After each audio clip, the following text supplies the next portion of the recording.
Ready? Let's do it. All right. Going live in 5, 4, 3, 2, 1.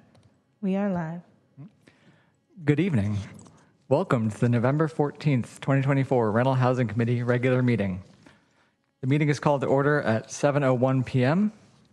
Now I'll proceed with roll call. All committee members are present with the exception of Member Rosas, who is absent. We can move on to the consent calendar. Just zoom in on. I think one more slide. There we go. These items will be approved by one motion unless any member of the committee wishes to remove an item for discussion. The purpose of the consent calendar is for the committee to efficiently and quickly consider routine or administrative business items with one motion. Public comment will occur after the discussion. We invite you to submit a speaker card now if you would like to speak on this item during public comment. Would any member of the committee like to pull an item? Chair Brown, I see that legal counsel has their hand raised. Council? No? Oh, Naz? I got Can it. you promote me, please? Yeah.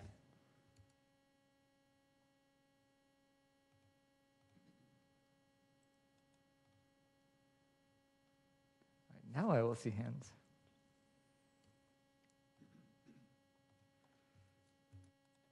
Okay.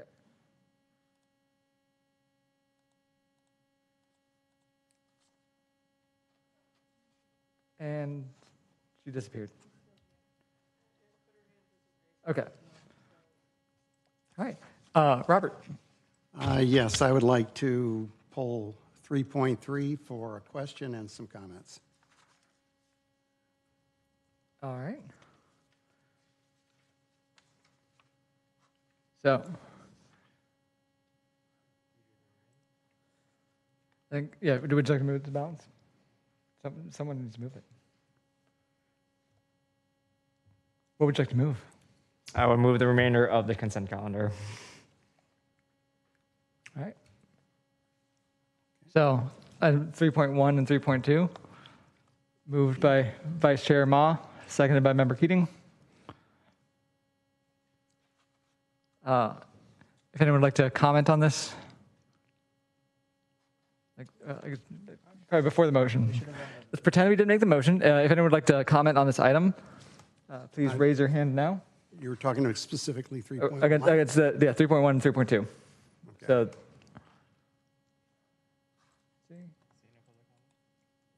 all right, seeing no comment. Do you want to take public comment? Oh, wait, I was calling for it and no one raised their hands. Okay. Oh, it looks like somebody's raising his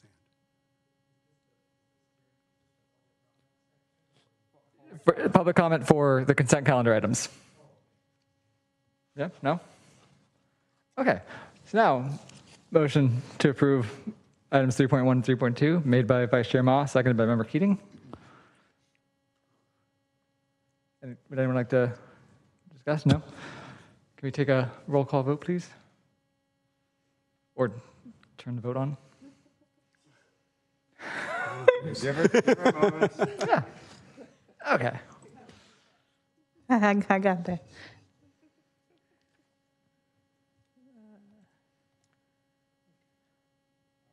All right, now we can move on to item 3.3. Items 3.1 and 3.2 were approved unanimously. Thank you. Thank you. Okay. So, would anyone like to comment on item 3.3? If so, please raise your hand now. Oh, public comment. Public comment. All right, seeing no comment, we can Okay. discuss. Sure, I have a question. I noticed that there's only been 2 one-time utility adjustment petitions submitted so far, and just wondering if staff thinks, are we on track with that, or is that kind of slow?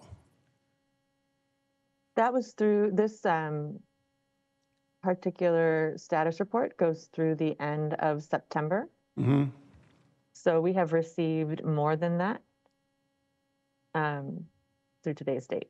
Okay, so then there's no concern to be worried about the fact that there aren't many coming in. You're seeing them come in.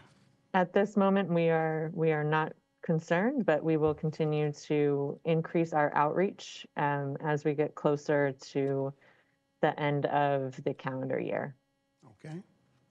All right, and then I have just a few comments to make if others don't have questions. Go for it. Okay, so anyway, thank you again for this report. It's one of my favorite things to look at in this because it's very important to keep a sense of if we're on track and helping, to have a good rental housing supply in our city.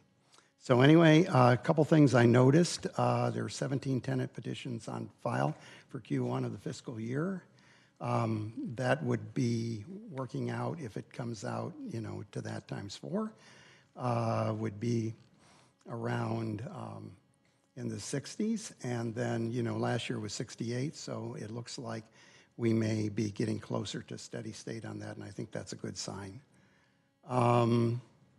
It's good to see the failure to pay rent notices in steady decline. Property sales and units are at historic lows. I mean, given that there's not a lot of interest in development, given that the post-COVID environment has left us a lot of vacant office space. And I just wanted to make a note that rents for newly built units in the report are up 5.4% with over the last 7 years cumulatively.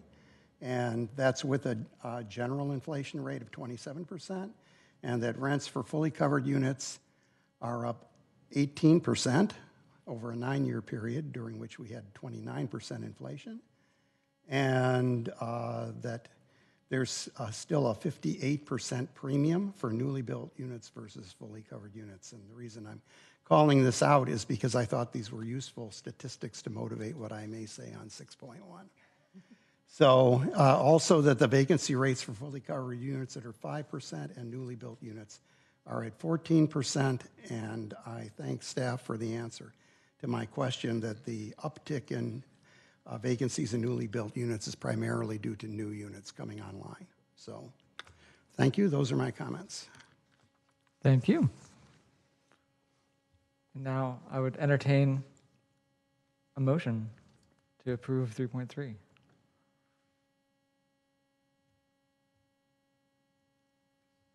Okay, I assume that's the motion you intend to make? To approve? Yes. I'm making a motion to approve 3.3 as written. Motion made by Member Cox, seconded by Vice Chair Ma. Can we take a vote, please?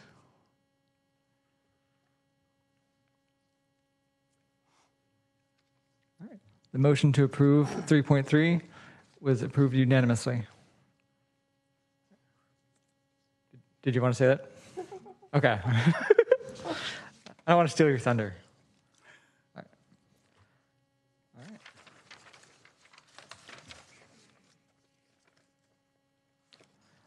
All right. We will now open the meeting for oral communication from the public.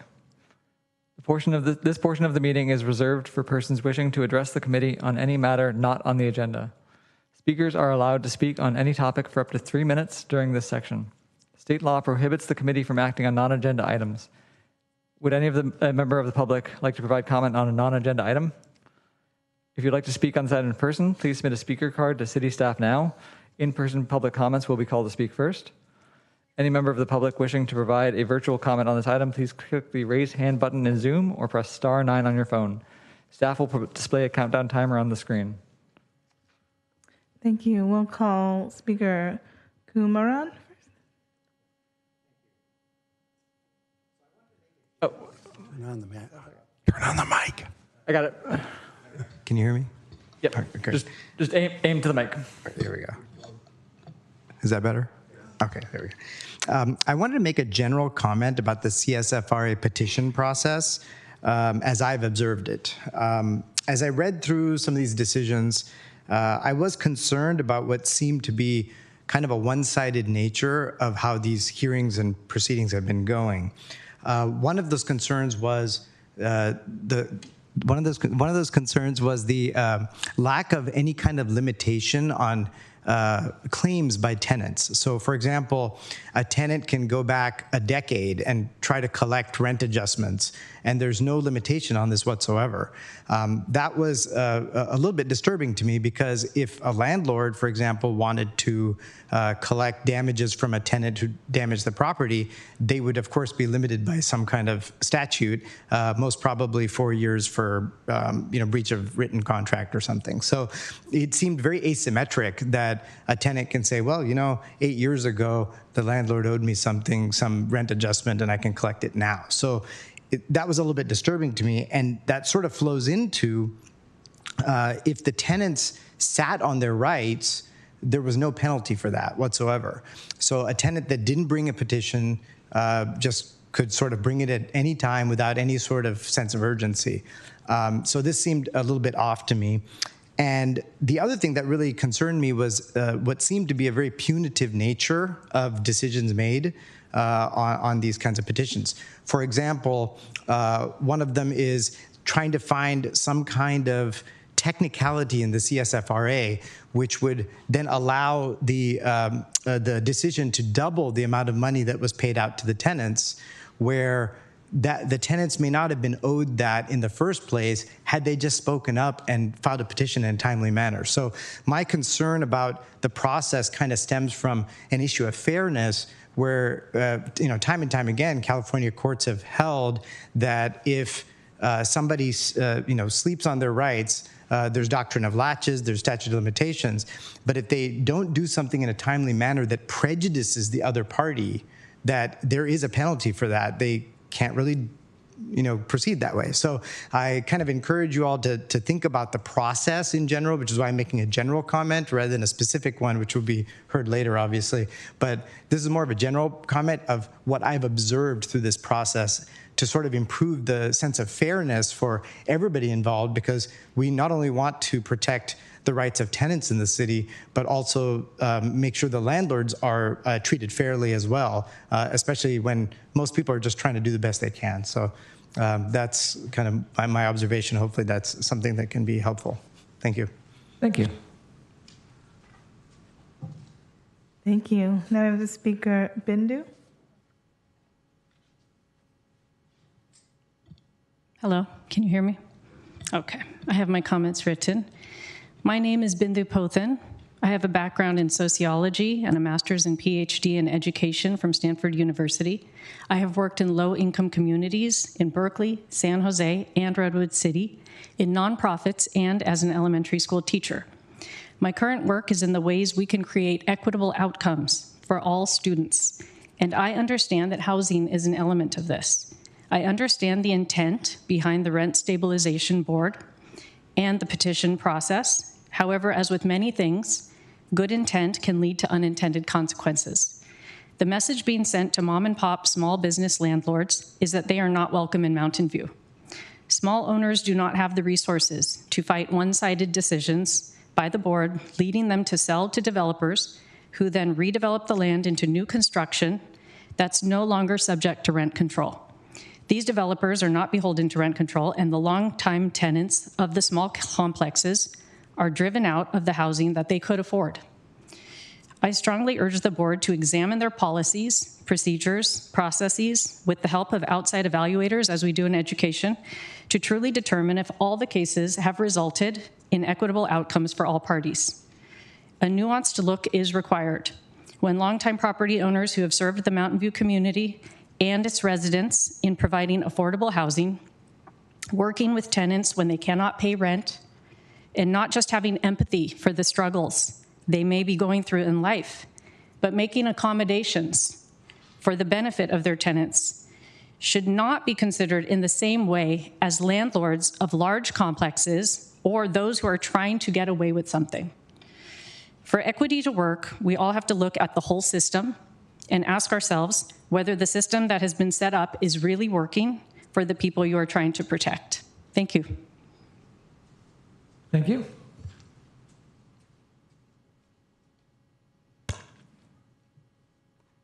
All right.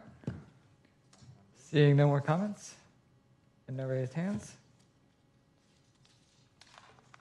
we can now move on to item 5.1.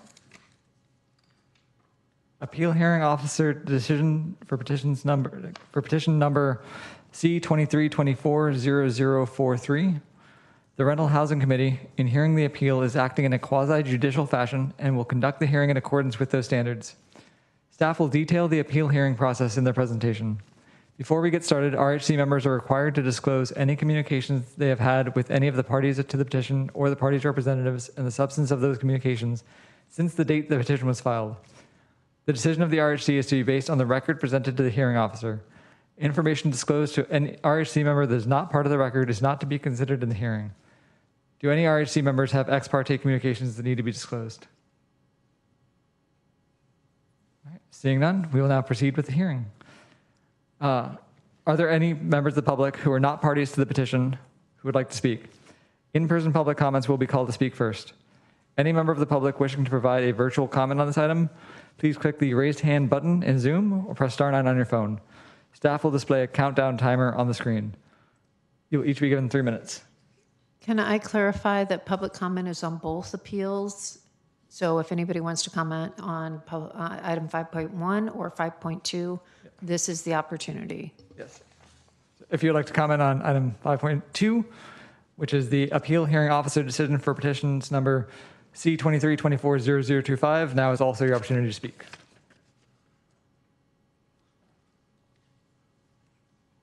All right. Seeing no comments, we will now move to a staff presentation. Thank you. Just making sure you all are able to hear me. Yep. All right. Okay, great. We can go to the first slide. So the purpose of this item, as with all the other appeals that you've heard this year, is to consider the tentative appeal decision and either accept the tentative appeal decision or modify the tentative appeal decision with instructions to staff citing appropriate evidence in the record. I will review the RHC's decision process, including your role and the scope of this decision, then go over the schedule for this appeal hearing, and then finally cover a summary of the petition as well as the appeal and the tentative appeal decision. So the Rental Housing Committee's options to hear and decide this appeal include a closed record, which would mean deciding based only on the facts in the written decision by the hearing officer, an open record or a de novo hearing, whereby you would follow a formal hearing process to potentially accept new facts before making your decision, or where appropriate, a remand, where the hearing follows the closed record procedures, but the Rental Housing Committee may identify issues for the hearing officer to re-examine, including potentially accepting new facts. Next slide, please. So in making this decision, you must exercise your independent judgment as it relates to questions of law, such as statutory interpretation. This is called de novo review, which is different than a de novo hearing. For questions of facts, the Rental Housing Committee must determine whether or not each appealed element of the hearing officer decision is supported by substantial evidence. This does not mean that you reweigh the evidence or relitigate the issues. The appeal is based on the record submitted to the hearing officer, so you would not take new evidence. And this does not mean that the Rental Housing Committee has to come to the same conclusions as the hearing officer.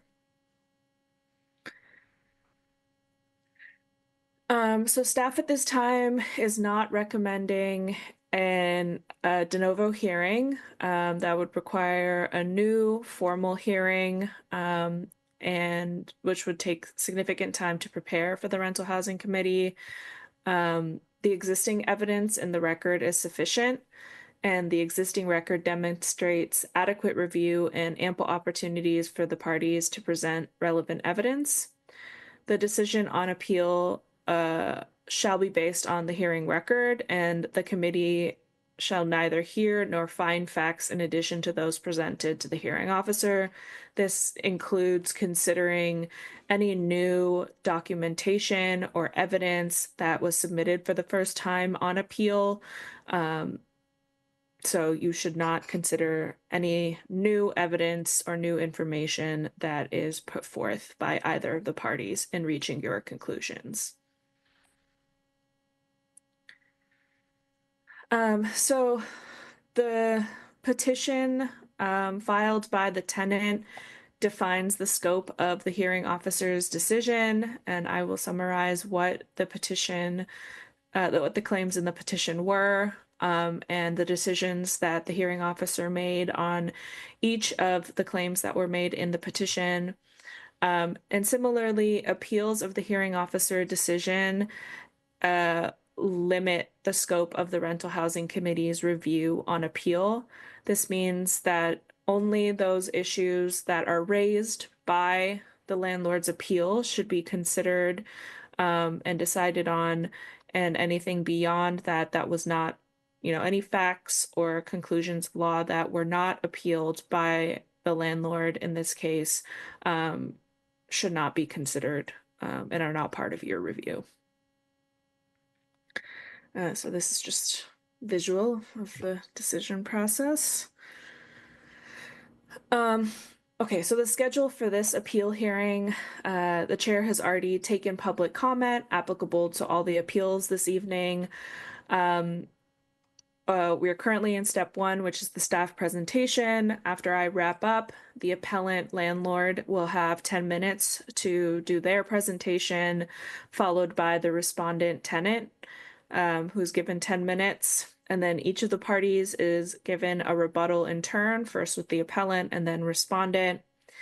The next step after the parties have done both their presentation and rebuttal is for the rental housing committee to ask any questions of staff, followed by any questions for the appellant or the respondent. And finally, you'll conclude with deliberations and your decision about whether to accept or modify the tentative appeal decision. Thank you very much. Yeah, no problem. All right, so now, appellant landlord, please come to the lectern if you're speaking in person. Oh, sorry. No, I still need to do the. What does it say? I think there's more. Oh, the actual details. Yes. It was the warm up. Oh boy. We could go to the first slide of this. So this is a petition that was filed by a tenant for downward adjustment of rent. Petition sought a downward adjustment based on unlawful rent on 2 bases. First, that the landlord had, or actually 3 bases, but the one is not listed here, so my apologies for that. But the first is that the landlord failed to roll back the rent for the affected unit to the rent in effect on October 15th, 2019, upon the effective date of the CSFRA.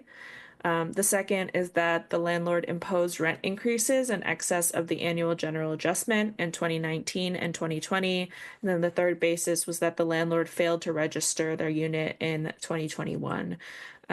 But had registered the unit thereafter. So this is just a summary of how the petition has proceeded so far, and we are at November before the committee.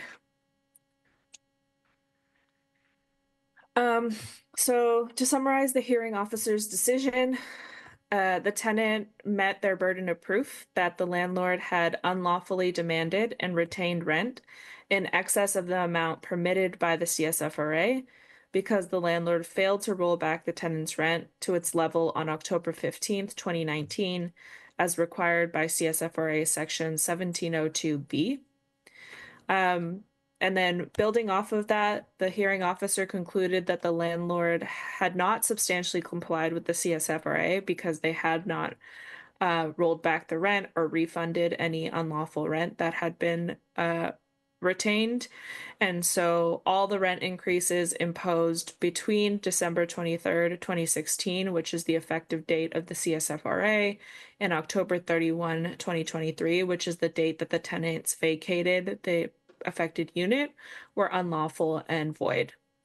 As a result, the hearing officer ordered the landlord to refund the tenant all unlawfully collected rent, totaling $22,742.13 for the period from December 23rd, 2016 through October 31st, 2023.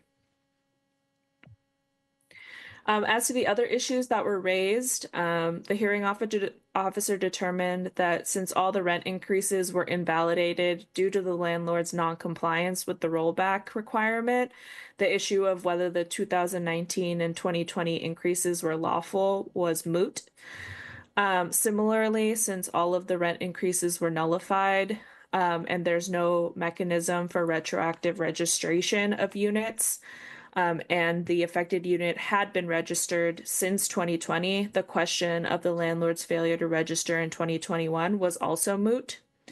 And finally, the hearing officer determined that she lacked jurisdiction over some mitigating factors or counterclaims that the landlord had tried to make in this proceeding related to the condition of the affected unit upon the tenant's vacation of the unit. So the appellant landlord raises 5 issues on appeal. The first is that the hearing officer erred or abused her discretion by failing to consider or give due weight to the fact that an employee of the Rent Stabilization Division told the landlord that the rollback requirement did not apply to fixed term leases, which was what the tenant had at the time that the CSFRA went into effect. The hearing officer also erred or abused her discretion by failing to consider or give due weight to the fact that the tenant knew about the rollback requirement in 2016, but waited to file their petition after they vacated the unit in 2023. The third issue that the landlord raises on appeal is that the hearing officer erred or abused her discretion by failing to consider or give due weight to the fact that the division did not provide sufficient notice to the landlord of the registration requirement in 2021. The fourth issue is that the hearing officer abused her discretion by reaching a decision that is punitive to the landlord. And finally, that the hearing officer erred or abused her discretion by failing to consider evidence submitted by the landlord of willful property destruction and damages by the tenant at the time that they vacated the affected unit. So the tentative appeal decision upholds the hearing officer's decision in its entirety. Beginning with the first issue, the hearing officer both admitted and considered the landlord's testimony regarding the information received from a city employee about the applicability of the rent rollback. But ultimately, the hearing officer determined that this evidence was not relevant as to whether the landlord was liable to the tenant for failure to comply with the rollback requirement, in part because the landlord had a legal responsibility to inform themselves of the lawful rent for the affected unit and failed to take any reasonable actions to do so. And also because the tenant had, in fact, informed the landlord on a couple of occasions after the rollback requirement went into effect, and the landlord simply continued to restate that the rollback requirement did not apply to this tenancy because of the fixed term lease that the tenant was on at the time that the CSFRA went into effect. The hearing officer also considered the landlord's argument that the tenant had waited 7 years to file the petition for downward adjustment. and determined that she could not apply the doctrine of laches because she lacked authority to fashion an equitable remedy or to consider equitable defenses. The CSFRA does not authorize any consideration of equitable defenses or equitable remedies, and neither do the regulations.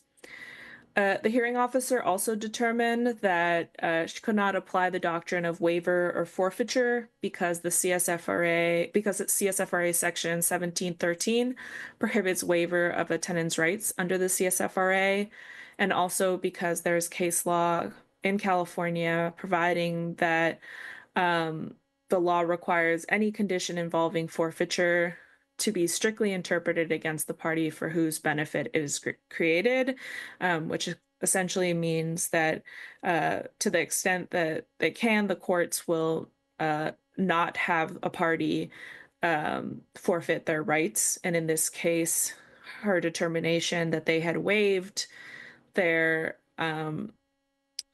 right to file a petition for downward adjustment meant that they would forfeit over 7 years of unlawfully collected rents.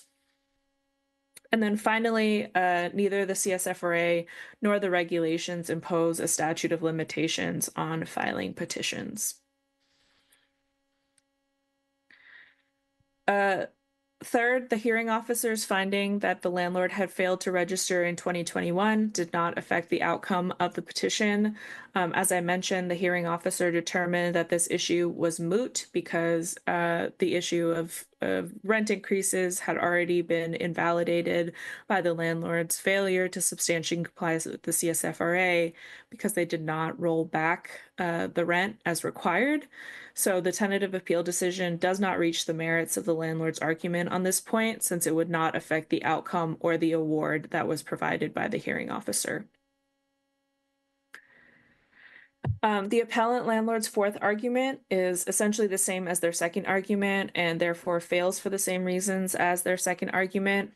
The hearing officer correctly determined that she did not have authority to fashion an equitable remedy and that neither the doctrine of waiver nor a statute of limitations applied to the tenant's claims. And also based on the express language of CSFRA section 1714A, she ordered the landlord to refund all unlawful rent that was collected during the tenancy. And then finally, the hearing officer did not err or abuse her discretion by failing to consider the landlord's evidence of the condition of the affected unit upon the tenant's departure.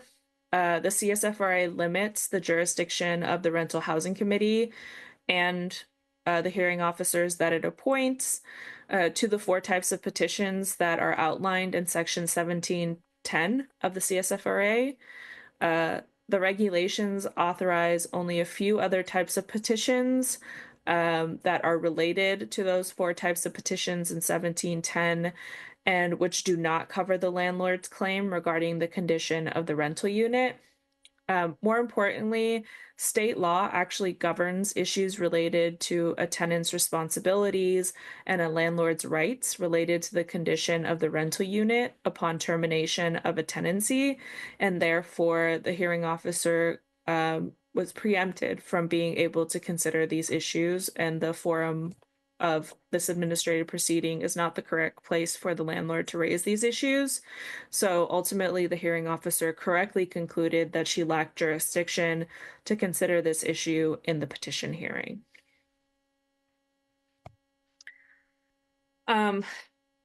So the landlord submitted a response to the tentative appeal decision on November 12th, 2024, which is on Tuesday.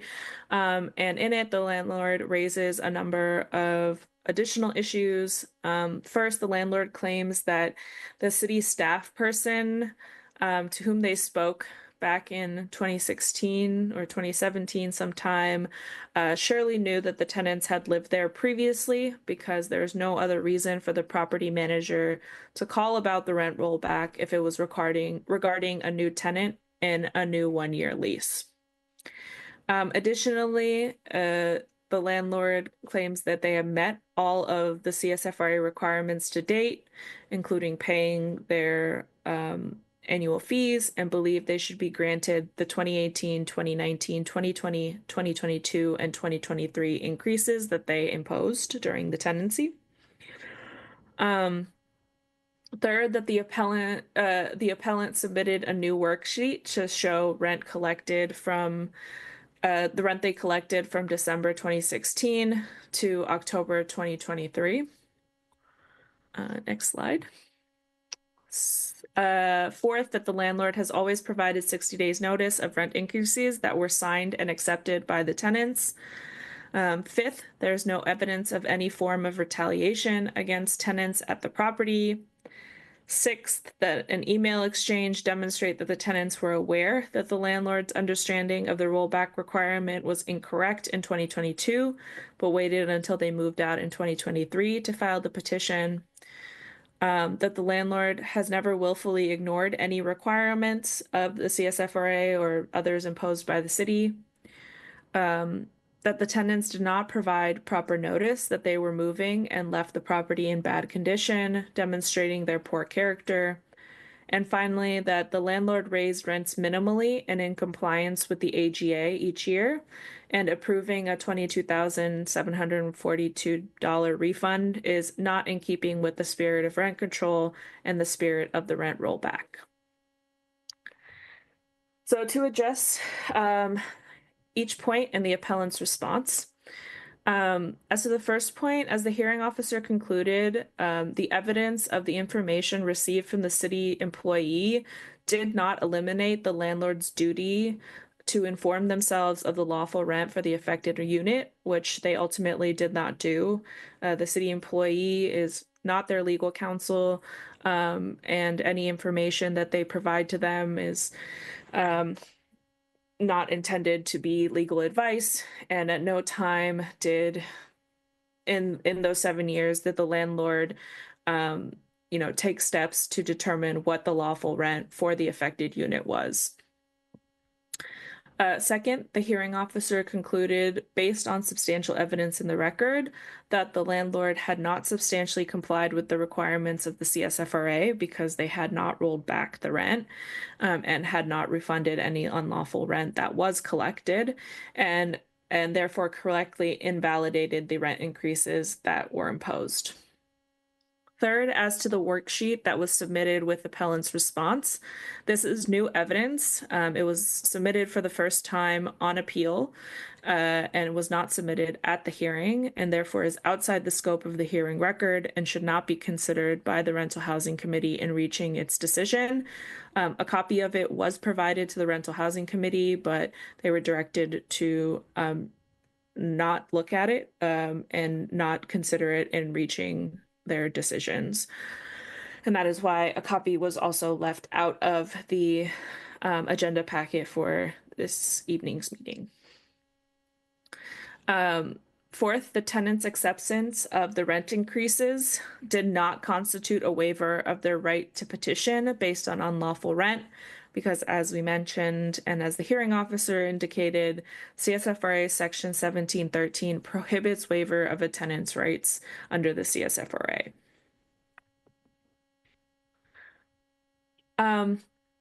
Fifth, as the hearing officer concluded, there was no authority to fashion an equitable remedy, and there is no statute of limitations applicable to petitions. Sixth, as the hearing officer noted in her decision, the tenant informed the landlord of their duty to roll back the rent on multiple occasions, including in 2022, which is the reference to the email exchange that the landlord makes in their response. But the landlord failed to fulfill their duty to verify the veracity of the tenant's claims that the rollback requirement did in fact apply to their tenancy. Seven, willfulness is not an element that a tenant must establish when claiming a downward adjustment of rent based on unlawful rent. Eighth, for the reasons already addressed, neither the RHC nor the hearing officer have jurisdiction to consider whether the tenant properly terminated their tenancy or fulfilled their duties regarding the condition of the unit. And ninth, approving A $22,742 refund is what the express language of CSFRA Section 1710D requires. Fiscal impact. Any decision by the Rental Housing Committee on appeal, including adoption or modification of the tentative appeal decision, could potentially lead to litigation, which would have fiscal impacts. Notably, one purpose of appealing a hearing decision to the RHC is to ensure that the hearing decisions are legally defensible, and so the appeal process to the RHC reduces overall risk of legal liability and legal expenses. So staff's recommendation is to consider the tentative appeal decision and either accept the tentative appeal decision or modify the tentative appeal decision with instructions to staff citing appropriate evidence in the record. Thank you. Thank you. All right.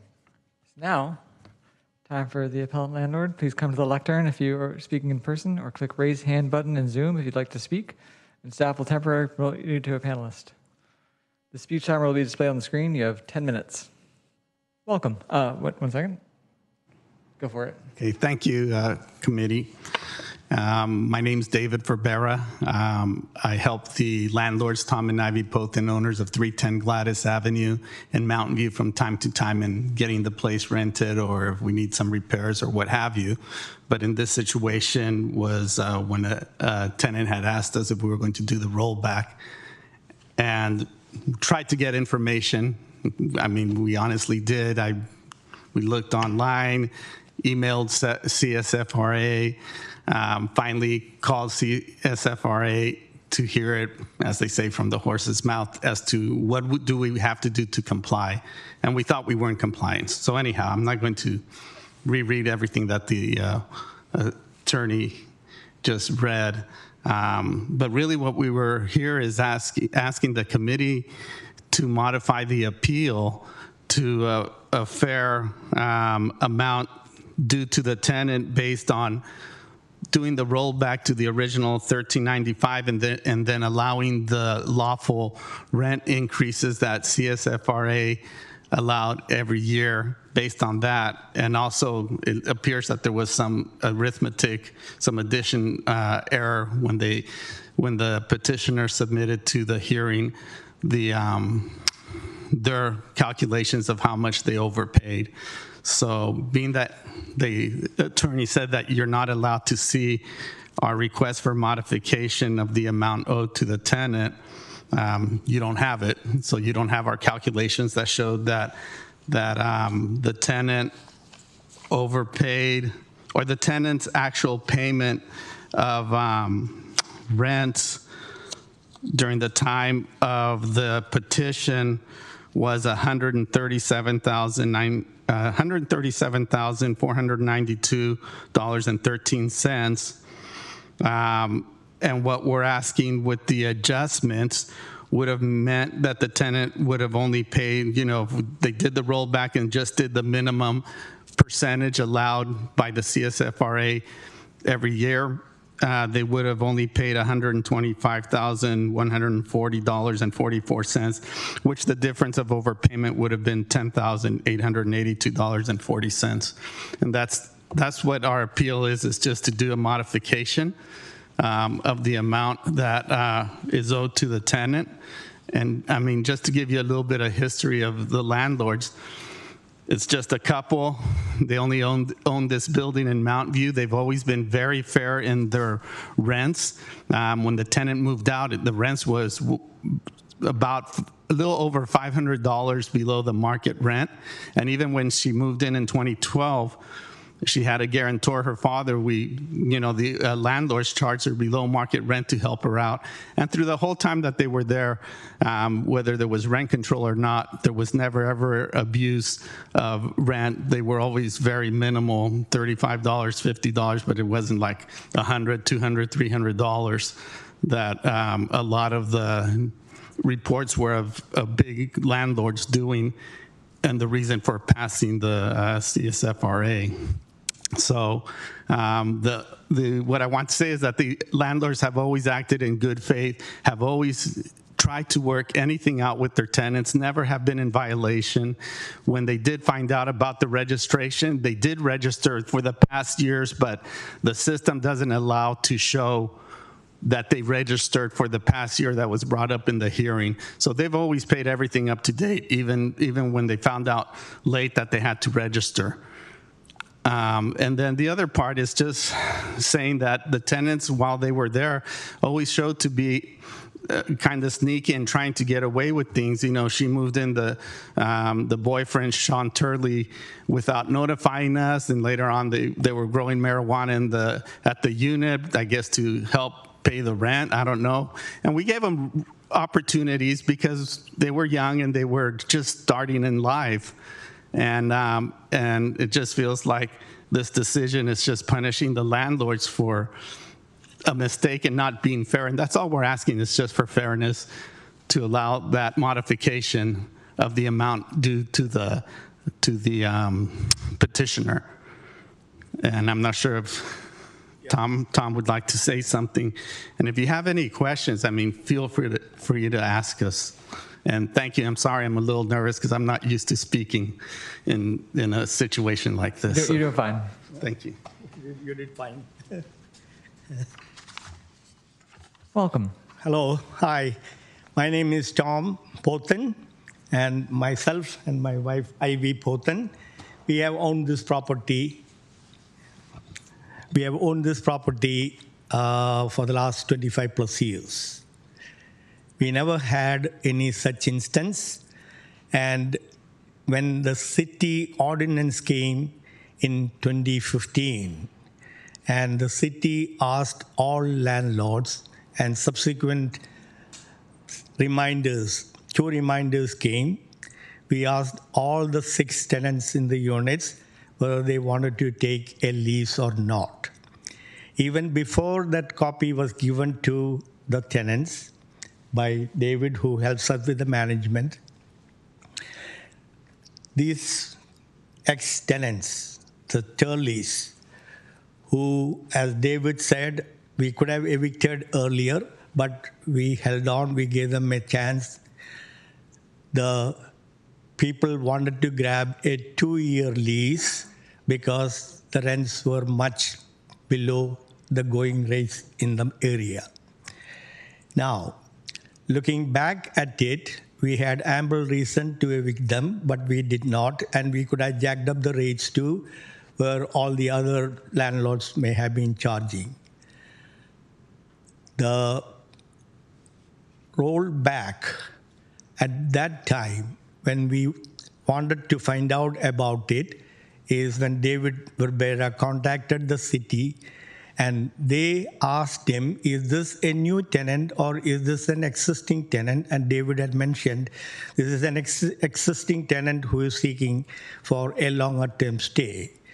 And so the answer which David got at that time, and we had since then tried to find out online, and the establishment of CSFRA and the Measure V, and subsequently the rollback requirements specifically, all came into effect much after we did the understanding, which if under the hearing officers, and we are not saying that anybody erred, we are asking if that is the case, then at the hearing, we could not, and there was no opportunity to provide the adjustment which we are seeking to the $22,742.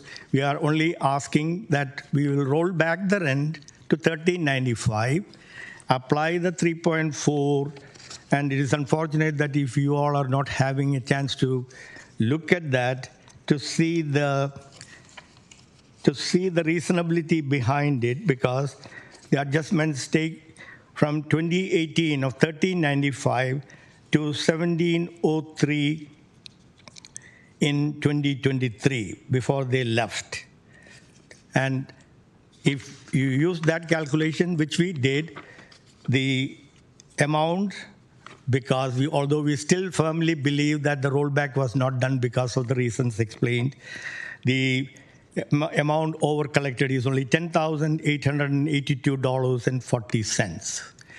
Also, while we fully understood from the hearing officer that the destruction to the property is not considered at all, we are only asking that these ex-tenants knew what they were doing, and they all along knew, and while the responsibility ultimately comes back to the owners, we fully understand our responsibility.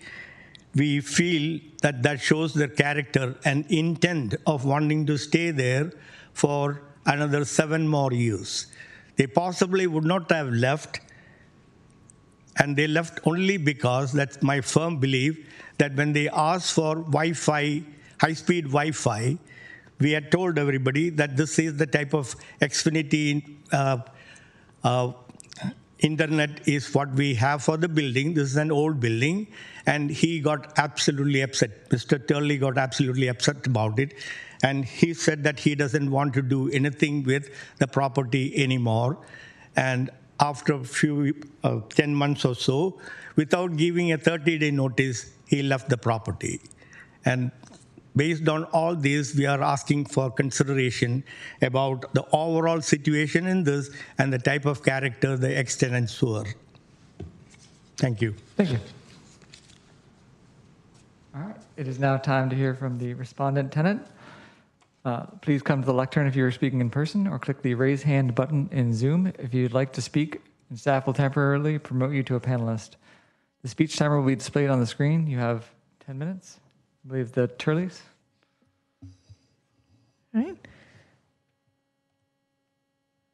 All right, you've been promoted to a panelist. You can go ahead and speak whenever you're ready.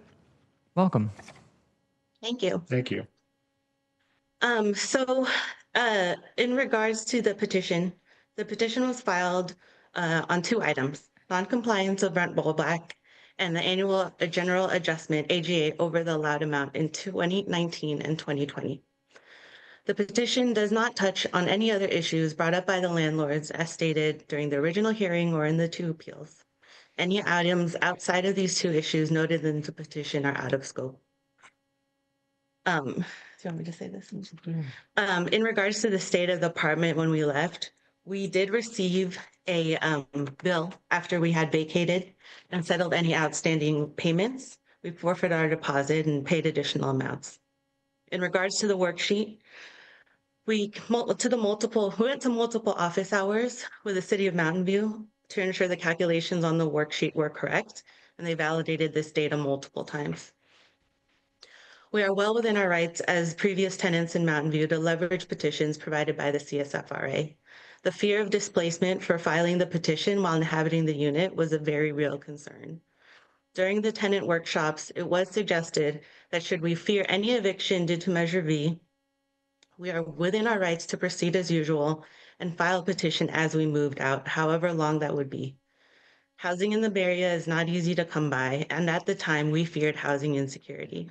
This is why we put the petition in after we moved out. Anything else you'd like to say? I think that's great. And that is the commencement of our time. Thank you. Thank you. So, appellant landlord, you have 5 minutes to rebut any statements made by the respondent. Please limit your comments to rebuttal rather than repeating information already presented. Yeah, good. Regarding what the petitioner just stated about retaliation and the fear that they would be left in the hearing, they said they'd be left homeless. They did mention that they were deeply involved with the creation and passage of Proposition V, I guess it was, and that they understood it really well. They stated that in the hearing.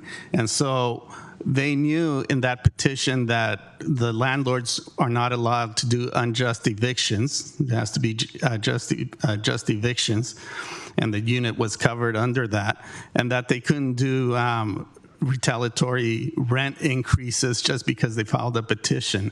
Also, the history and you can ask the petitioners if the landlords were ever retaliatory against them. They never have them with them or any of their tenants. They're the type of landlords that want to work things through and make sure it's equitable for everyone.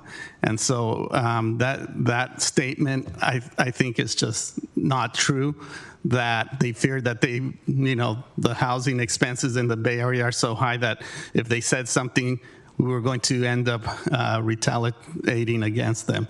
And that's just not true. It's not the character of the landlords. They would never do that, and they never have done that. So I just want to mention that, if anybody.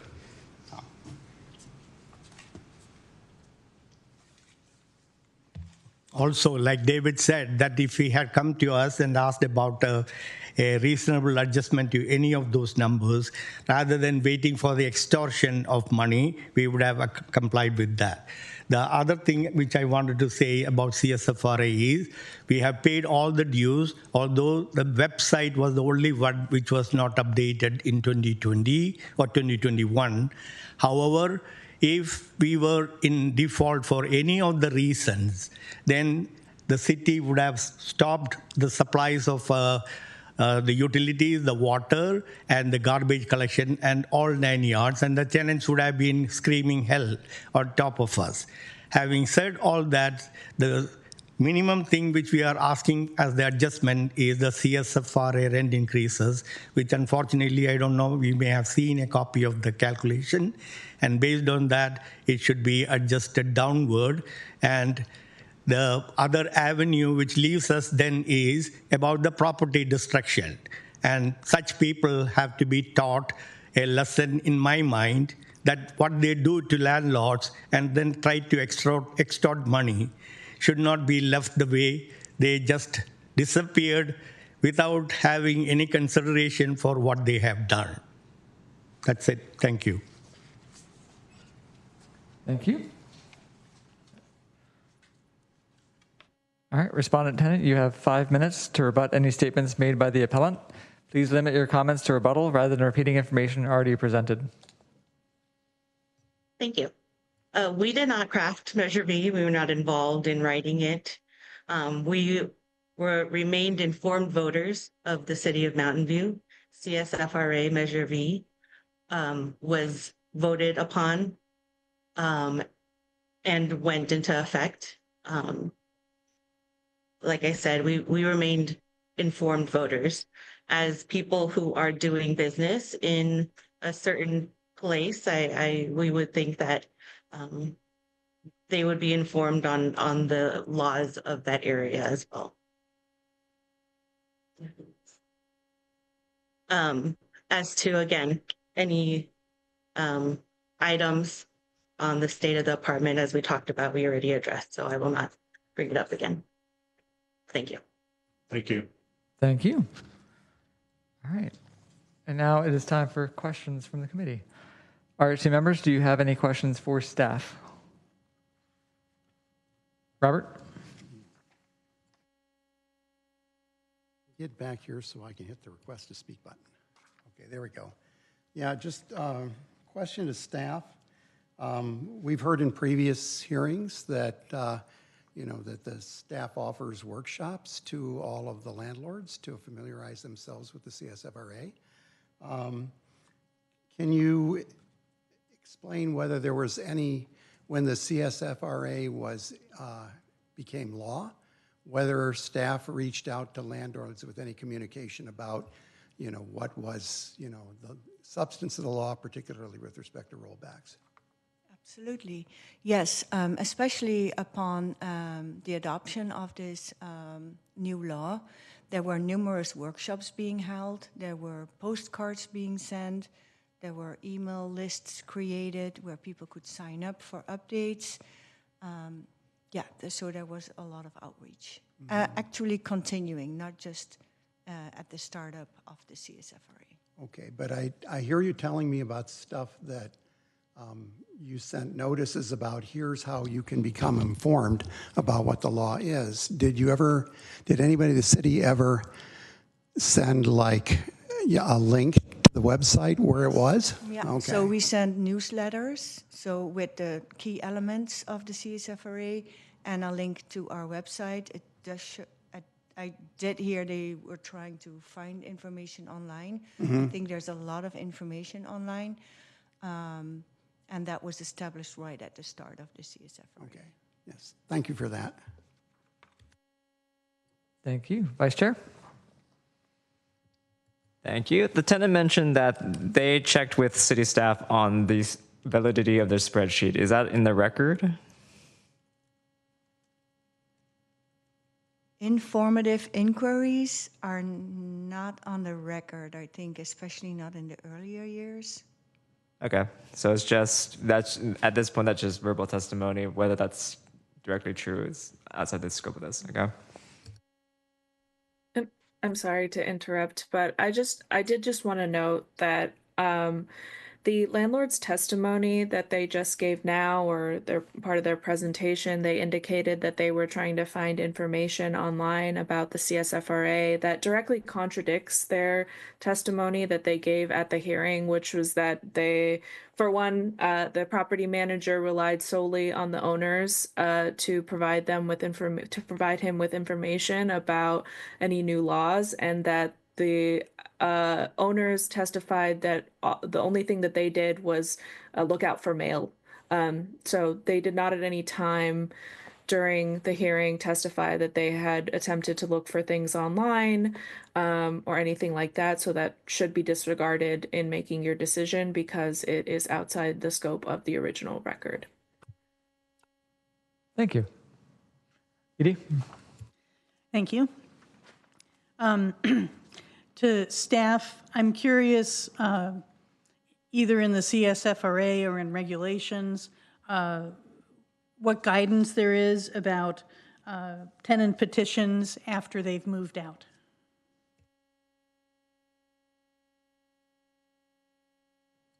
Naz, So do you want to? Yeah, sure. The regulations provide that a tenant has 6 months after they have moved out to file a petition on any of the issues that are in Section 1710. And so everything around this case happened within that 6 months? That's correct. They did file their petition within 6 months after moving out. They filed it, I believe, 2 months after moving out. Less than 5 weeks. Thank you.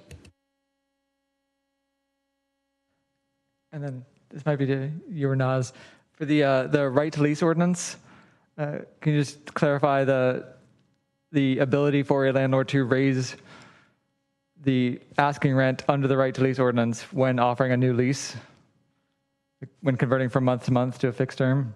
So the right to lease was, how'd you say that? Declared ineffective at the Superseded? Yeah, it was superseded By the CSFRA. Yeah. Thank you. All right. Any more questions for staff? No. Okay, any questions for the appellant, landlord, or respondent tenants? All right. So we will now move to deliberation. It would be appropriate at this time to entertain a motion to adopt the tentative decision, after which time such motion can be discussed by the RHC.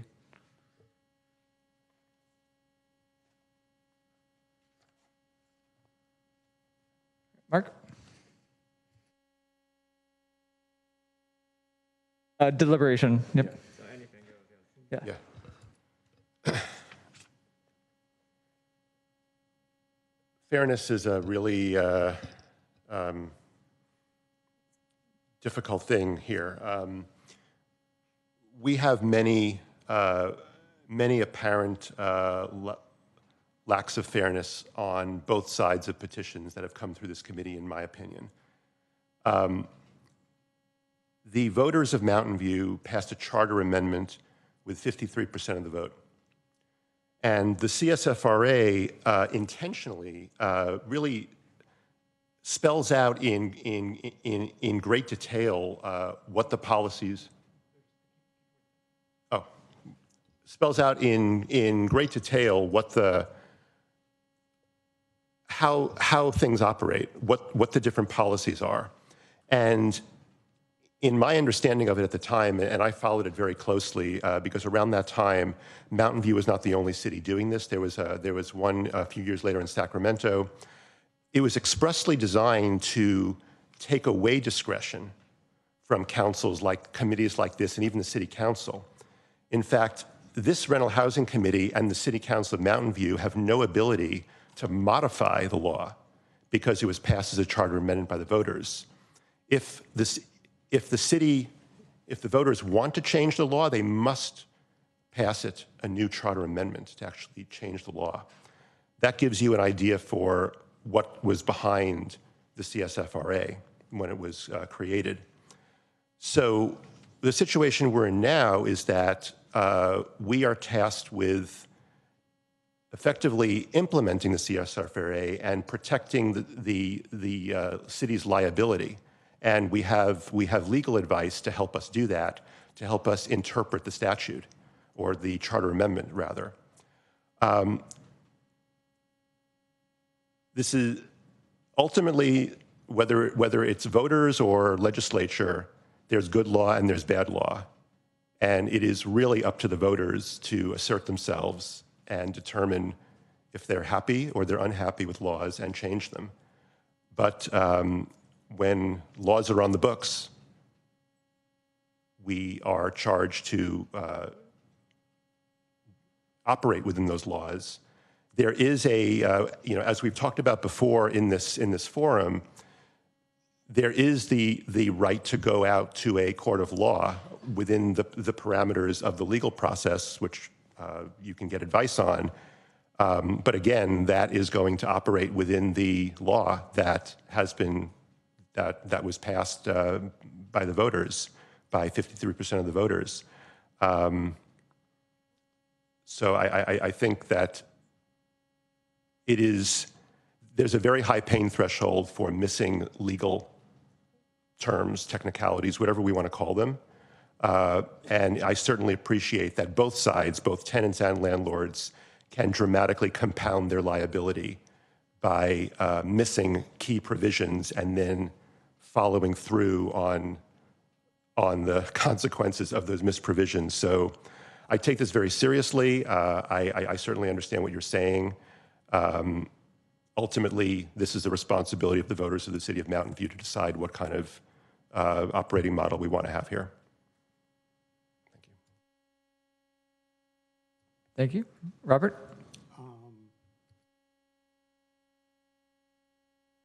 There it is. Okay. Yeah, so I will make a motion to affirm the tentative appeal decision in its entirety. And then I will give you my, so there I motioned. And so I'll give you my rationale. Beforehand, can we get a second? Oh, okay. Okay. Okay, so I'll give my rationale, and it largely runs along the lines of what Committee Member Balch has said. I mean, we're very limited in what we can do. You know, Committee Member Balch is absolutely right that the CSFRA is written in great detail, both in terms of the text and its follow-up regulations as to what the interpretation could be. And so it is not within our purview to decide whether we think what's written is fair or not. We can only take a look at what's written there and ask, was it correctly interpreted? And so I think it is pretty clear that the CSFRA says that the rollback requirement was a requirement for all units. City staff has had many educational opportunities for landlords to attend to learn about that. And there's also been, as Anki just mentioned, initial information was sent directing people to the website to show the text of the amendment and to see so they could read it for themselves and understand what it was saying. A person who's not completely clear about what that says always has the opportunity to get their own legal counsel and ask them, whether or not they think, you know, a particular provision applies to them or not. I agree with the appeal decision that the issue of whether some city employee gave incorrect information is not directly relevant here. And let me just give you an example. I know this is the case that, you know, there was a recent article in the newspapers about tax law. And, you know, there's a tax hotline where you can call people up. I did that today, even irs.gov. And one of the studies they did said that like 1/3 of the calls gave incorrect information, and yet people were still liable for what the law is, okay? And so, I mean, you know, and I was doing it today because I'm trying to figure out Medicare, and boy, that's an interesting thing. But I mean, you know, the thing is that the onus of responsibility to correctly inform yourself as to what the law is on the person to whom the law applies.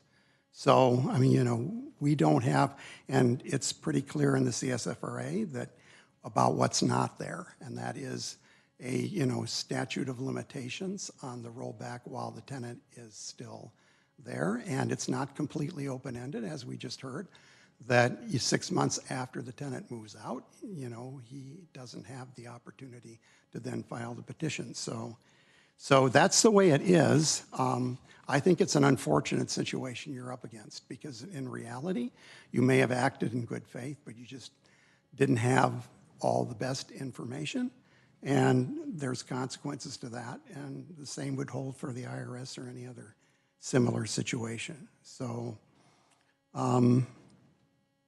yeah, I just wanted to also affirm that, you know, trying to dig into what, you know, a person's character or their, you know, and motivation for why they do things, that again isn't directly relevant, nor was the condition of the unit when they moved out.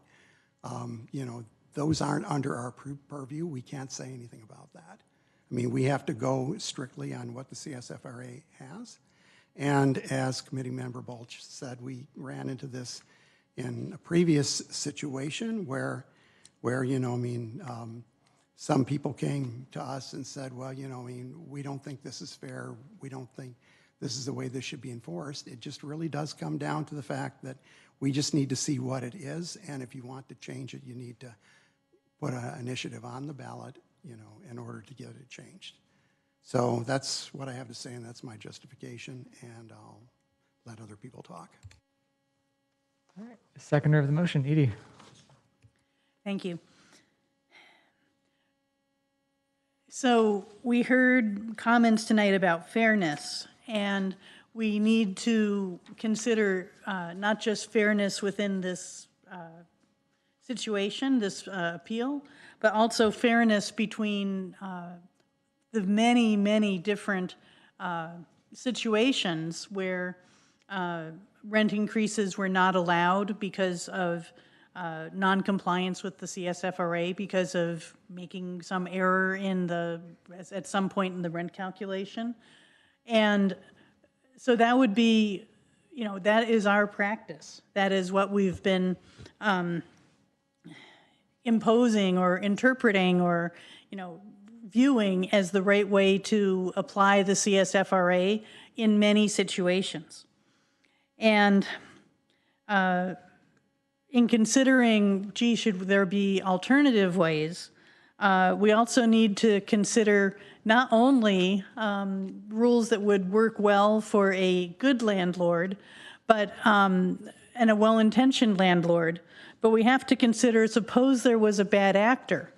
And so if there was a bad actor landlord who was hoping to not comply with the CSFRA, what they might do would be forget a rollback, or what they might do would be do a little bit of creative math when they're applying their AGAs every year and hope that nobody notices.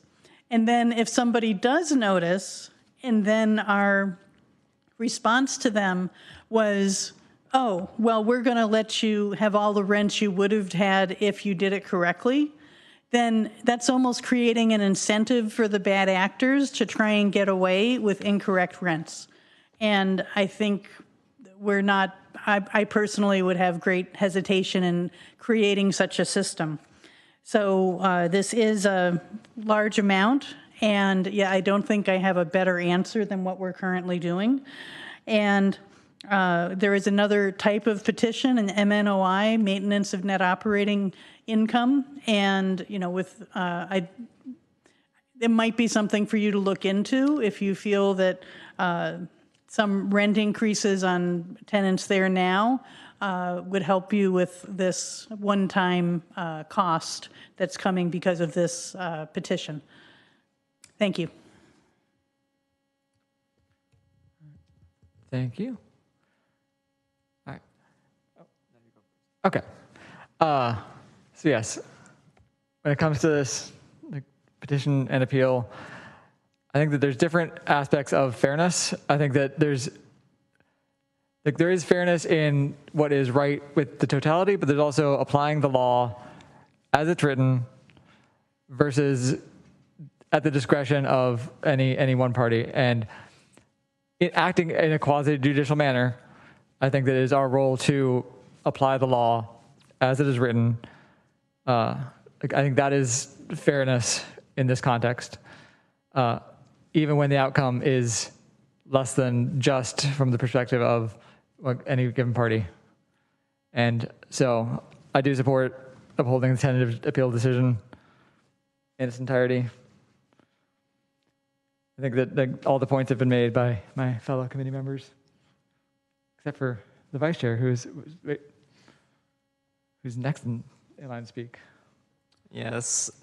Thank you, Chair. Yes, I agree with everyone else who's spoken on this dais that the CSFRA restricts our ability to deal with anything that is not written into it. And with regards to fairness, the law is, we have to apply as fair in that we, as we do with every appeal, need to look at the evidence as provided in the hearing. Nothing more, nothing less. And questions about intention or willfulness are usually immaterial for that, given the specifics we are laid out to determine and investigate. And therefore, that's why I set forth the tentative appeal as well.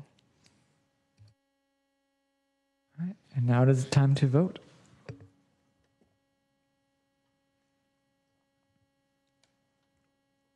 All right. The motion to accept the tentative appeal decision in its entirety, made by Member Cox, seconded by Member Keating, was approved unanimously.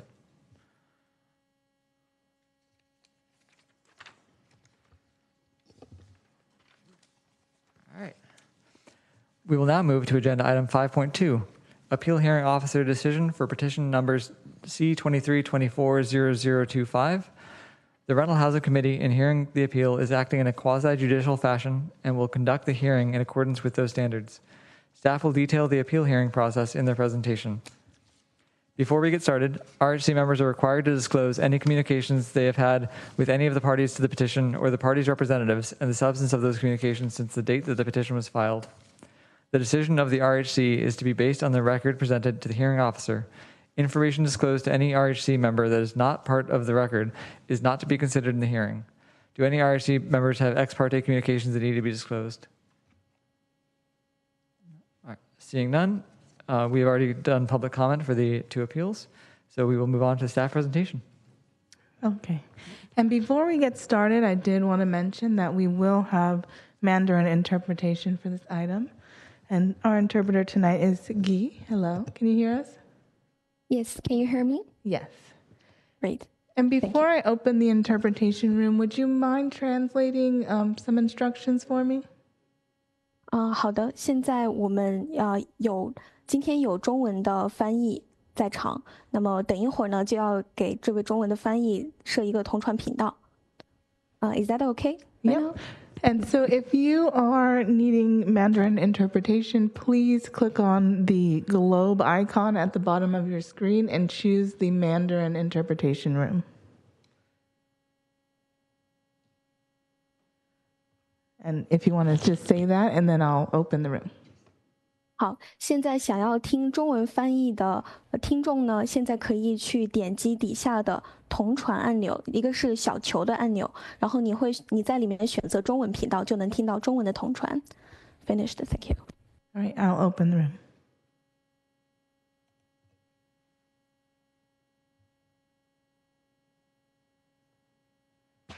Okay, looks like we're good to go.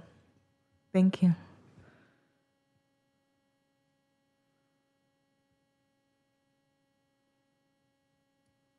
So we will now move on to staff presentation. Okay, we're ready to go. Okay, next slide. So this is a petition for a downward adjustment. It was brought on two bases: habitability conditions and reduction in housing services. Next slide. So the petition was brought by the tenant seeking a downward adjustment in rent. The habitability issues involved a variety of issues, including a dirty kitchen sink, a dirty dishwasher, broken living room blinds, mold in the kitchen and bathroom, a leak in the bathroom cabinet, a leak under the kitchen sink, bed bugs, a leak in the bathroom ceiling, and a dirty bathroom as a result of maintenance to fix the bathroom ceiling leak, and a malfunctioning stove. The tenant also petitioned for a decrease based on a decrease in housing services, based on the landlord's alleged failure to provide the petitioner with a laundry card and the failure to clean the unit upon the petitioner's request to move in. Next slide. So this is just a summary of the petition process. The petition was filed on November 22nd, 2023, went through various processes, and we are now at an appeal on November 4th. Next slide, November 14th. So the hearing officer's decision addressed all of the issues raised in the petition. The hearing officer found that the petitioner did not meet the burden of proof with regard to the dirty kitchen sink, the dishwasher, the mold in the kitchen and the bathroom, the leak in the bathroom cabinet, the bed bugs. The leak in the bathroom ceiling was not promptly repaired upon notice. So there was a leak in the bathroom ceiling, but it was promptly repaired. And that's one of the conditions of a downward adjustment is the landlord didn't respond. And the respondent's failure to provide a laundry card, and the respondent failed to conduct an extra carpet cleaning upon petitioner's request. There were several claims that the hearing officer lacked jurisdiction over. One of those related to illegal entry by the landlord and the landlord's employees into the petitioner's unit. Next slide. So the petitioner appealed and raised the following issues on appeal: that the hearing officer erred in failing to consider the allegedly illegal entry into the petitioner's unit, that the hearing officer erred in failing to compensate petitioner for time spent engaging in the hearing process, that the hearing officer erred in failing to compensate petitioner for damaged personal property, that the hearing officer erred in failing to adequately consider petitioner's evidence of bed bugs, that the decision regarding the award for the damaged stove should be increased, and that the hearing officer erred in failing to compensate petitioner for respondent's failure to clean the carpet after the petitioner's request. Next slide. So the tentative decision affirms the hearing officer's decision in part and modifies it in part. First, with regard to the appealed elements, the hearing officer did not err in failing to consider the respondent's alleged illegal entry into the petitioner's unit. That is not an area under the jurisdiction of our hearing officers or under the CSFRA. Additionally, this was not an item that was included in the original petition. Next slide. The hearing officer did not err in failing to compensate the petitioner for time spent engaging in the hearing process. The CSFRA does not authorize the hearing officer to provide compensation to any party for time spent engaging in the process. Next slide. The hearing officer didn't err in failing to compensate the petitioner for damaged personal property. The CSFRA also does not authorize the hearing officer to provide compensation for damages in this area. The hearing officer doesn't have authority for equitable remedies, which is what would be at issue here. Next slide. The hearing officer didn't err in failing to adequately consider the petitioner's evidence of bed bugs. The hearing officer did consider all of the evidence, the testimony, and the pictures that were provided by the petitioner. In this instance, the burden is on the petitioner to prove their case by a preponderance of the evidence. The hearing officer weighed all of the evidence provided, including evidence provided by respondent that no bed bugs were found by the pest control company that was hired, and petitioner's lack of evidence about an ongoing bed bug issue. Additionally, prior to filing the petition, the petitioner did not provide any notice to the respondent about the bed bug issue, and that is a requirement under the CSFRA. Next slide. So the one area where we are proposing a modification to the decision relates to the award for the damaged stove. So the hearing officer initially awarded the petitioner $441.20 for an unrepaired stovetop that continued from September 6, 2023, in the hearing officer's decision through March 21st, 2024. And this is an area in the evidence where things get a little confusing. But the hearing record isn't conclusive as to when the stovetop was repaired. There were questions asked about it. Nobody could clarify specifically. However, the petitioner was notified on April 16th, 2024, that if the petitioner didn't allow the city inspector to conduct a follow-up inspection to confirm whether all items in the original inspection, and the stovetop repair was in the original inspection, that all items would be deemed complete. So the petitioner did not respond to that notice. So based on the fact that the record is not clear as to when the repairs were completed, but we do have the date of April 16th when the petitioner was clearly notified that they needed to allow a reinspection or we would deem all items complete, the April 16th date seems to be a more appropriate date for the conclusion of the rent refund related to the stove. So the hearing officer had determined that stovetop represented 3.1% of the monthly rent. So based on continuing that refund to from March 21st to April 16th, the tentative proposes that $498.27 be the refund amount for the stovetop. Next slide.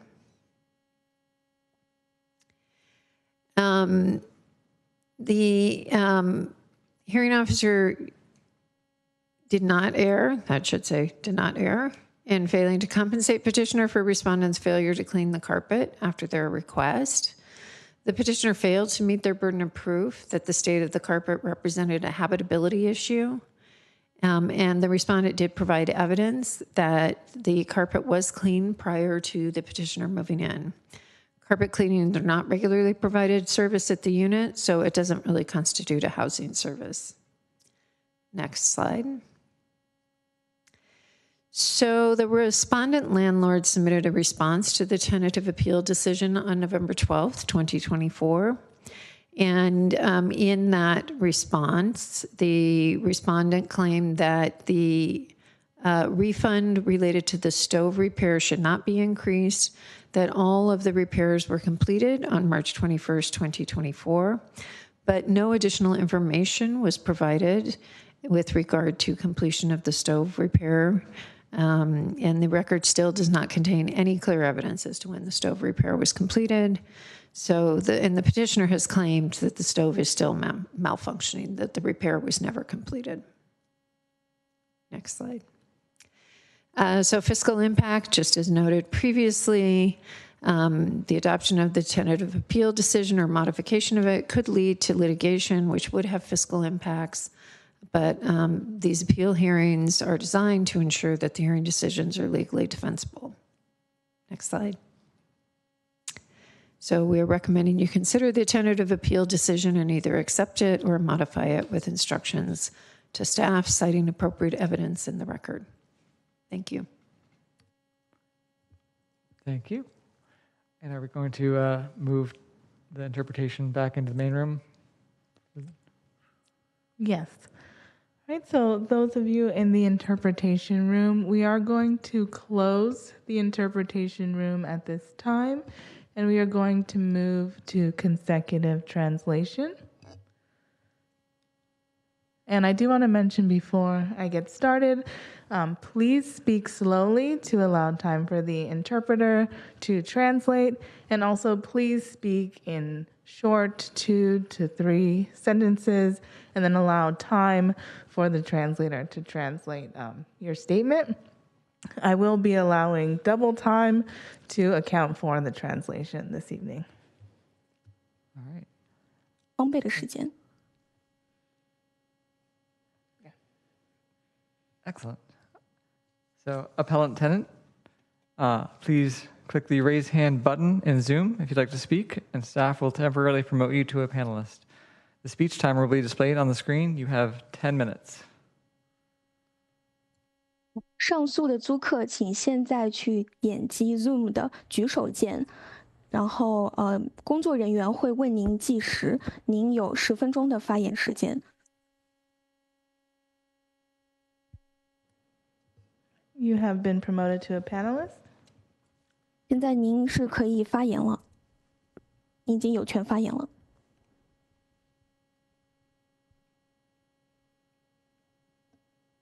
Please accept the invitation. 请接受我们的邀请。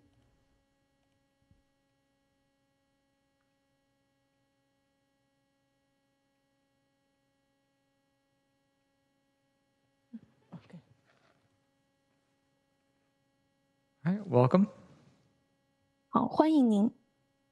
Yeah.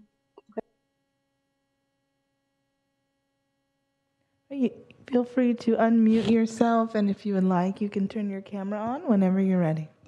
请开启您的麦克风以及您的摄像头。 Put that. Okay. It's right. Yes. Okay. 你看到我，好像我没看到我自己的这个。 Can you see me? I can't see myself. Yeah. So I don't know. You can see us, right? You can see me, right? We can see you. Yeah. Yeah. Okay. Good. Okay. Doesn't matter. Yes. Because it's 10 minutes, I was really want to quickly, right? 是这样子的，因为我是去年2023年6月份租这个房子的，租的房当时有些问题，然后我们就跟他商量，他说可以。 可是后来呢，我们进去以后呢，到9月份他还没做任何的事情。I can speak in English, or you want me speak in Mandarin?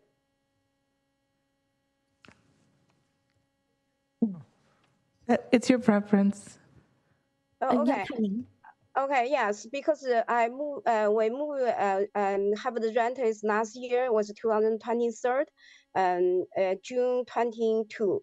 Then when we decided to rent this apartment, we think we need to have some requirement because it looks dirty.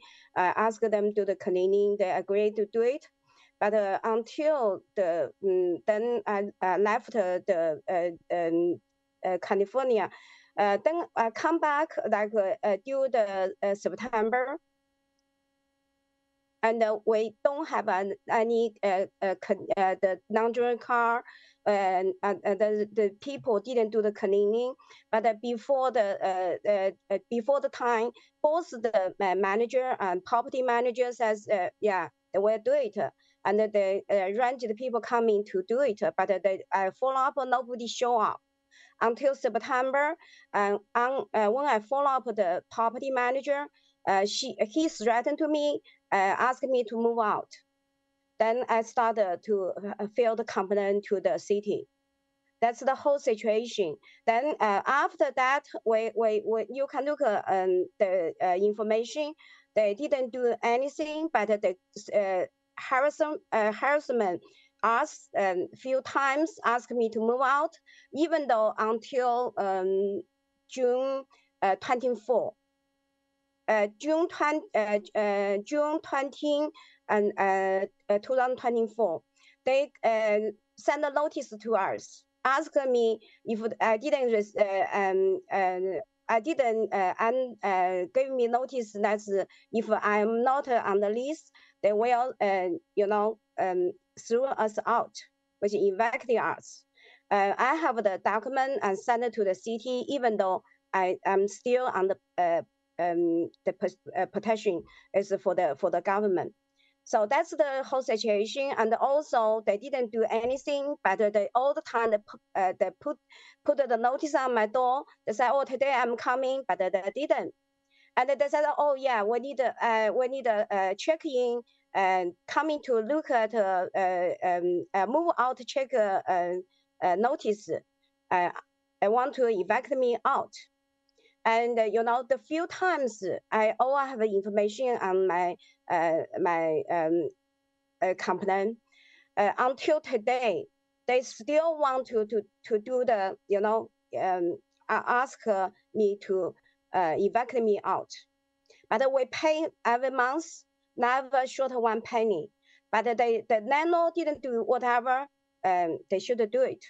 Until today, the floor, the carpet is broken. It's not only dirty. And especially when the bathroom have problem, is leaking. It's not leaking. Is they use a knife to cut the whole dirty toilet water on my kitchen and damage the floor.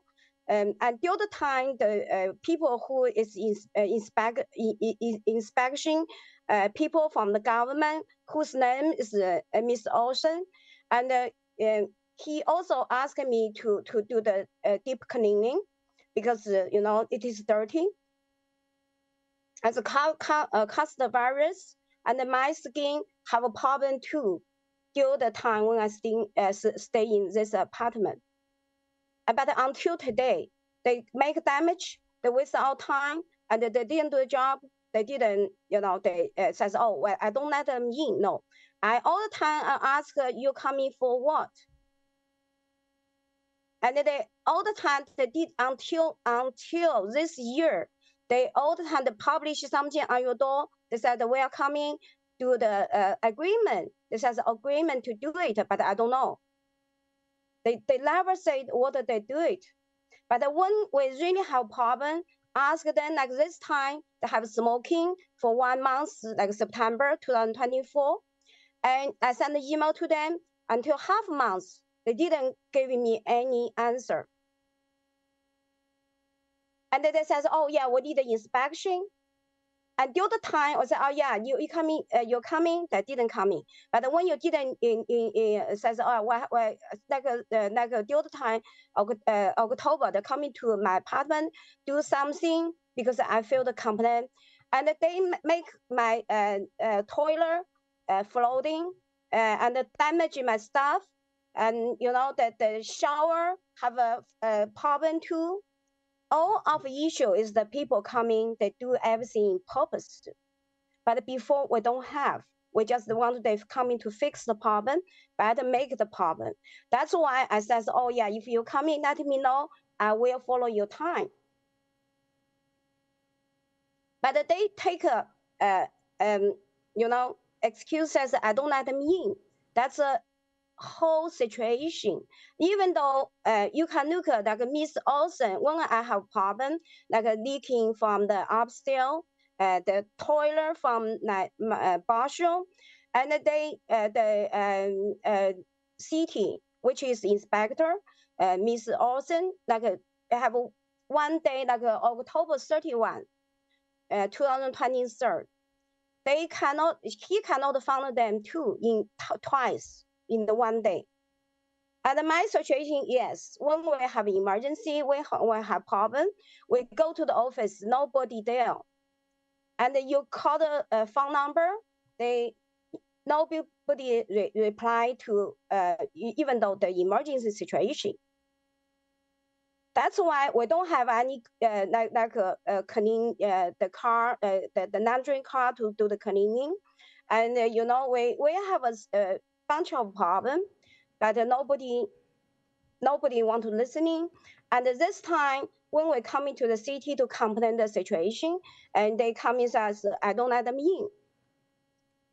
but they are worker and like don't let me close my door. It's like this how the apartment is belong to them. I don't have any rights. I don't have any rights to move to move movement, even though they in my apartment do the some dispatch whatever, and the property manager or regional manager ask me says shut off, move out. That's the whole situation during the time when I stay in this property. And thank you, Jenny. I'm going to just move you to a 2-minute timer since we are not using translation at this time. Mm-hmm. All right, please resume.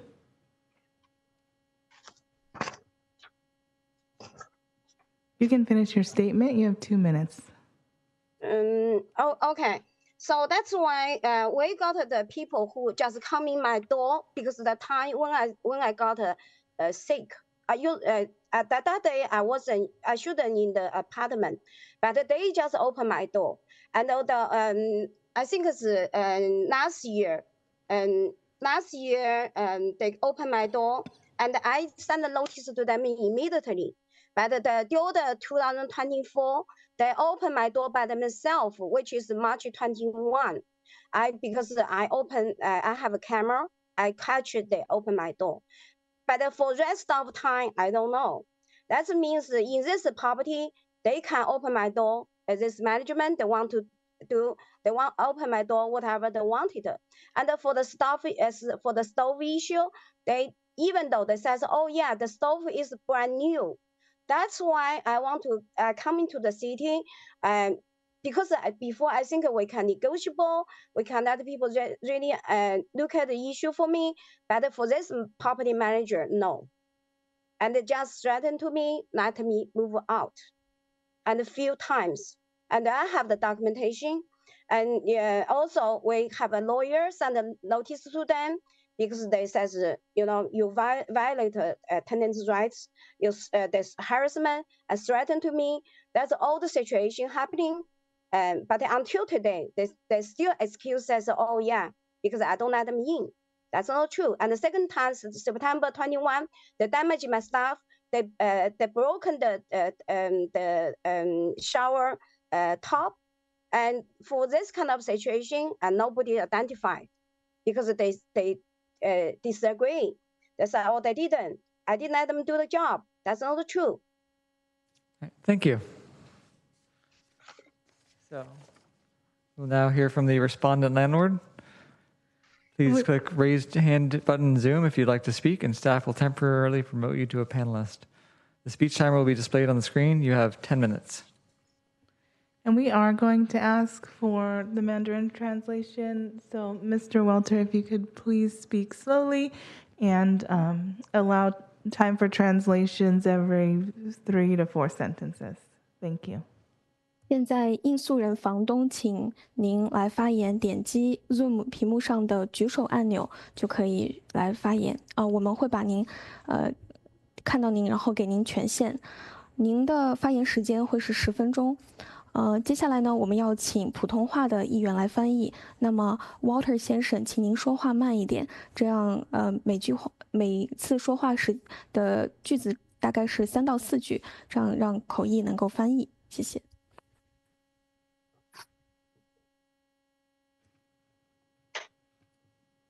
All right. Mr. Welter, go ahead. Can you hear me? Yes. I have nothing to rebut because there wasn't any discussion of the appeal points, so I have nothing to say. This would be your address. The rebuttal comes after the appellant's rebuttal. And please allow time for translation. Yes. Water 先生说，我现在没什么好反驳的，因为我们之间没有任何的讨论。然后工作人员说，现在其实并不是您的反驳时间，现在是您陈述的时间。谢谢。I still don't have anything to say. All right, thank you. 我没有什么话可以说。好的，谢谢。So We have 5 minutes for the appellant tenant to rebut any statements made by the respondent. 好，现 Please 在我 limit your 们 comments to rebuttal. Oh, yes. sorry， 现在我们有5分钟的时间来请应诉人进行反驳。 Please limit your comments to rebuttal rather than repeating information already presented. 请注意，您的发言是只能反驳，不要去提供刚刚已经陈述过的信息。 And can I ask for Ms. Wang if you would be requesting Mandarin translation? 好，我想问一下王女士，您需要普通话的翻译吗？没有，这个我听得懂。主要是有时候因为我怕是我有 accent， 他们听不懂的话，或者我讲太快，所以他们有一个翻译。我不知道我说的话他们听明白没有，但是我这个 document 是很清楚的，每一样事情都是实事求是的，所以没有 anything 有什么问题啊，或者是不实的举证啊，没有。他们的状态就是一种什么呢？就是撒谎吧，可以这样讲吧，不实的陈述。I can listen to the English just well. I'm requesting a translation because of my accent. I'm not sure if I speak English, everybody would understand me due to my accent. But my documents are pretty clear. They are factual. There's no lie in those documentations. By contrast, I think the property company is just all be lying. Yeah, basically 就是那个 example， 那个 people who live in 20th century already, but when we Boston have problem and the management didn't provide any Boston or property toilet that us use for the Ms. Wong? Yes. This is limited to rebuttals to the appellant or to the respondent landlord's statements. Okay. 对，王女士，您这个时间的发言是只能去反驳房东的发言。OK， 没有啊，其实因为刚才我没说清楚，就是说简单的说就是有基本人性的话啊，不要谈有没有基本的这个 business 的这个standard。那么你把我的厕所搞漏水了，我没有地方，一整天没有厕所上，我跑到这个那个 Mountview 的这个图书馆去上厕所，还是几天以后，更不要谈我有正常的水洗澡或者上厕所。而他们第一有空房子，在当时厕所出问题的时候，我就让他们给我们 provide 的这个厕所用，他的这个反过来他的这个 这个 regional manager 还说我要告我。说我打扰了他的这个员工，所以说这个就可以看清楚这个公司是一个，不要谈有没有这个服务的标准，他连基本的这个人性吧都没有，都不存，都很差。我很 shock， that's why 我觉得非常 upset。I just want to clarify myself. I think this company is all about business. It's too unscrupulous. It's not tenant oriented at all. Like for instance, I had a problem with my toilet and I couldn't use the toilet until I went to the Mountain View Library for toilet, and also I couldn't use shower at all due to the dirty water problem. However, when I reported all these issues to them, the regional manager told me that I was harassing them, and I was so shocked and upset about this fact. Yeah. Ms. Wong, so this section is purely for rebuttal and not for introducing or reiterating testimony.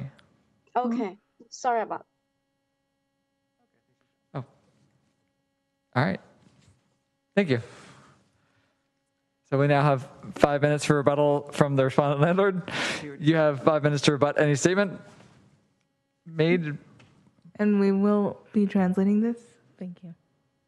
现在请房东来进行反驳。我们时间限制是在5分钟。Please limit your comments to rebuttal rather than repeating information already presented.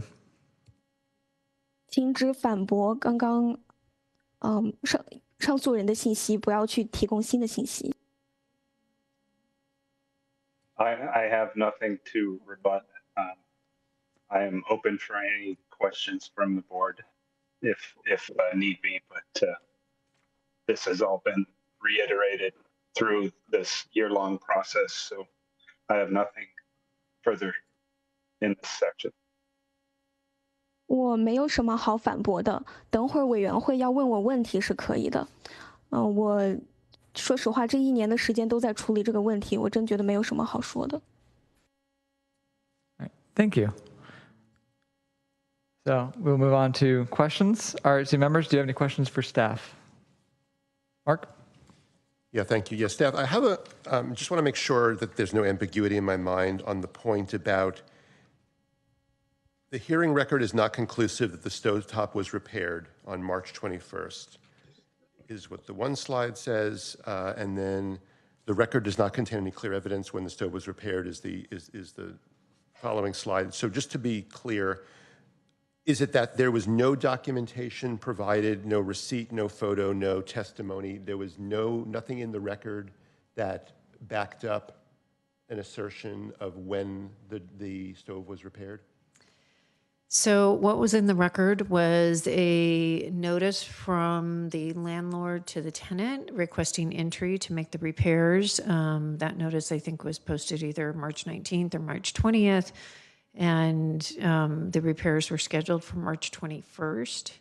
There was some testimony that at the hearing about the fact that there was an assumption that all the repairs were made, but nobody could specify for sure what was repaired. I believe the issue with the stove was essentially tightening a screw on the stovetop. And I'm not sure, it may have been the repairs were done by the in-house staff for the property owner. So there were no invoices, there were no receipts. Tightening a screw, so no part. I apologize. Sorry. G, can you just translate that really quickly, and then we'll go back into the simultaneous interpretation room? Andrew. No, I forgot. I apologize. 好的。RHC 的委员，请问您有什么想问工作人员的吗？委员问说，我想确认一个事实哈，就是在听证的结果中，好像说到，就原听证中说到，在3月21日还不确定是不是那一天，那天到底有没有修锅炉是吗？没有任何的文件、照片或者是证人的证言能够证明锅炉被修理了。另一位委员的发言是，是的，我们有的文件就只是房东在3月19还是20号的时候，给租客了一个通知，说是要进入门，然后还看到有记录，有维修的记录是，预定是在3月21日去维修。那么，现在就有人认为这个维修可能是已经做了，但是我们不能100%的确定是不是已经维修了。至于这个炉子的具体是什么问题呢？我认为应该是炉子顶上面一个螺丝是要拧紧，但是我们并不是特别确定具体是什么。另外现在也没有任何发票。Thank you. At this time, I will be reopening the interpretation room.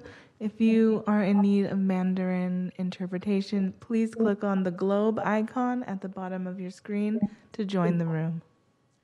好，现在要开放同传频道，如果需要同传的话，那请点击屏幕下方的这个地球形的按钮，听中文同传。Are we good to proceed? Okay. Yeah. So,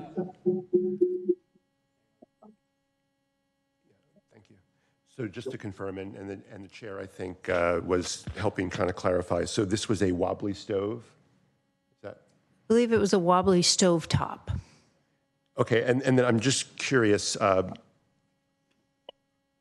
what was in the record, or what was the hearing officer's determination in terms of how wobbly makes the stove unusable to the point of it being a $498 deficiency? So there was a city inspection, and the hearing officer had the inspection record. It was cited in the inspection that it needed to be repaired. And so based on that inspection, the hearing officer determined. Okay.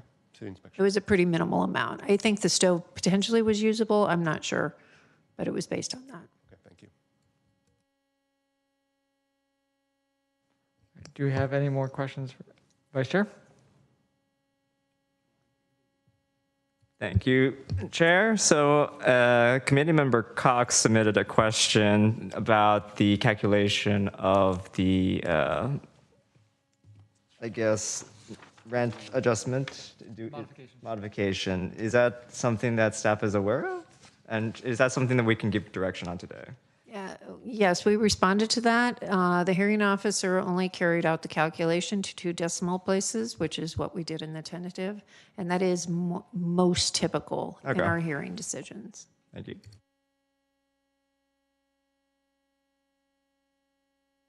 All right, do we have any more questions for staff? All right, any questions for the appellant or respondent? All right, then we can move into deliberation. The RHC will now deliberate. It would be appropriate at this time to entertain a motion to adopt the tentative decision, after which time such motion can be discussed by the RHC.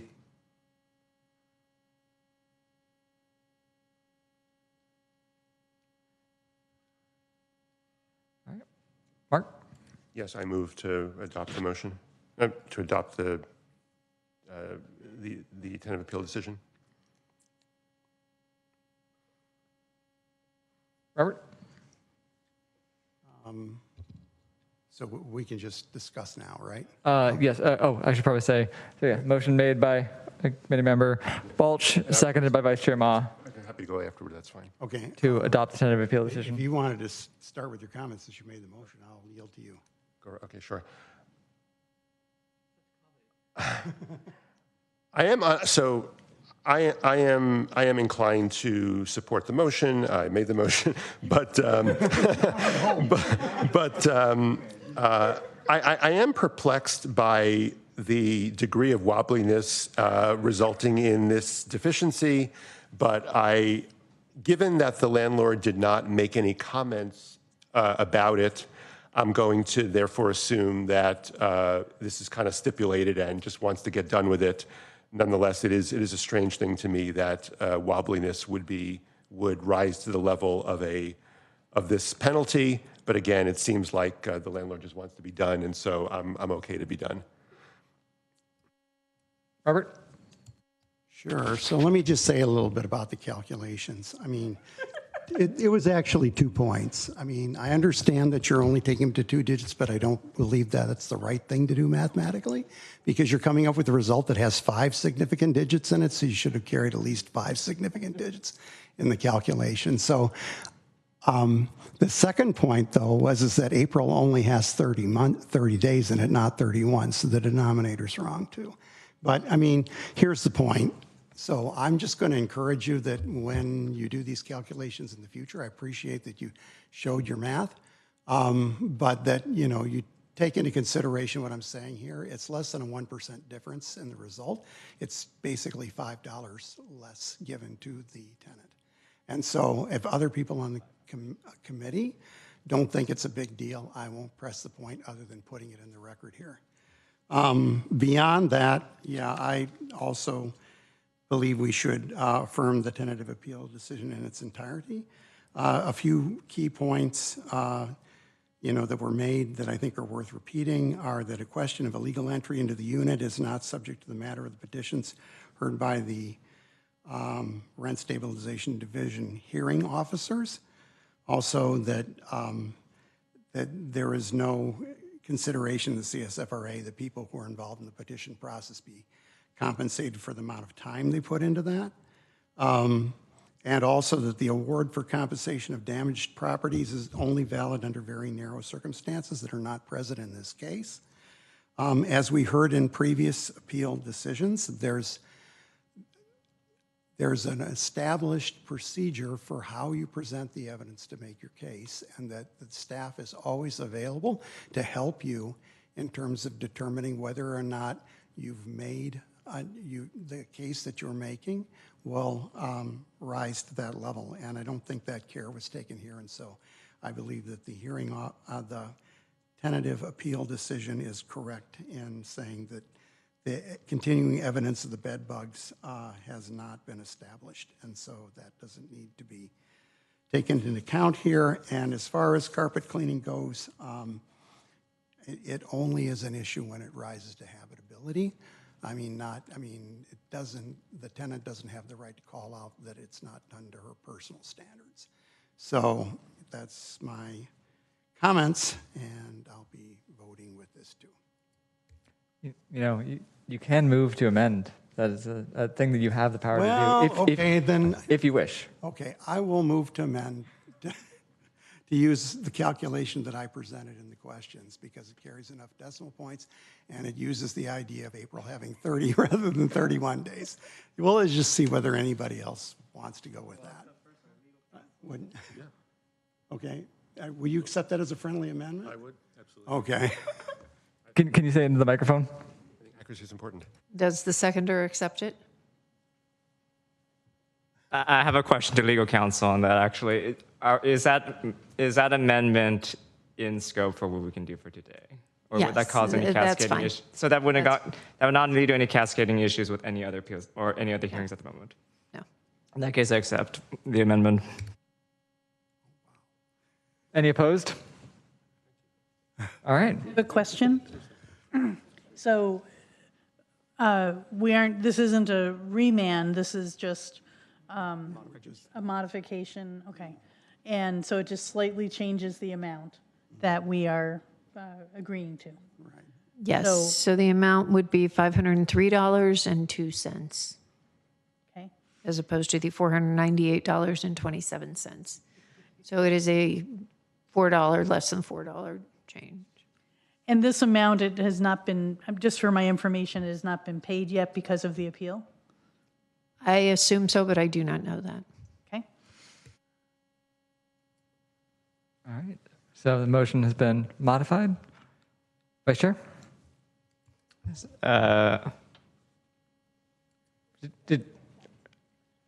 Okay, then.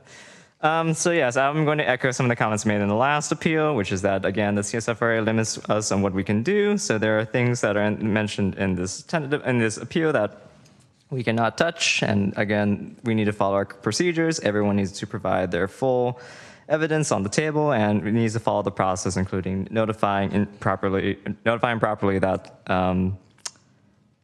that gives the landlord the ability to actually redress some of these issues. And yes, I will be supporting the motion as amended. All right. I concur with my fellow committee members, and I will be supporting the motion as amended. So, the motion to accept the tentative appeal decision with a friendly amendment by committee member Cox to round the appeal reward based on calculation that is available in our in Legistar for the public to see the math.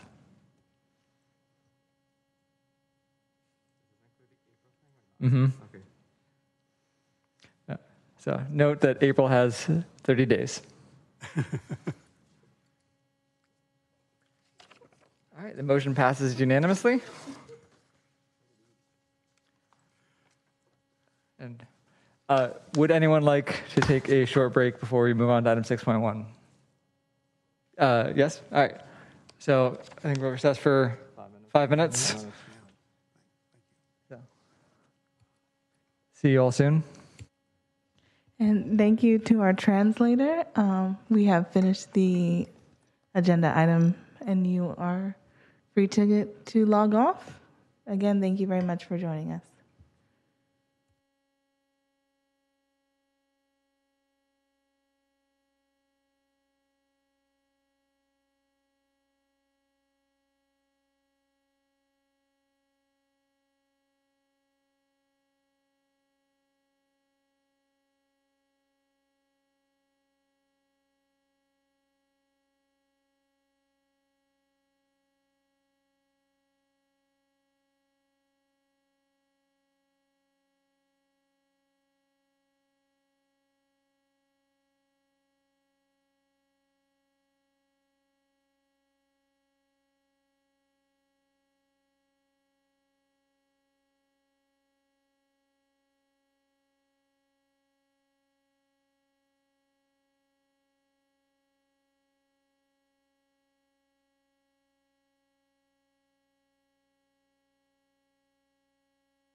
Want to count me down?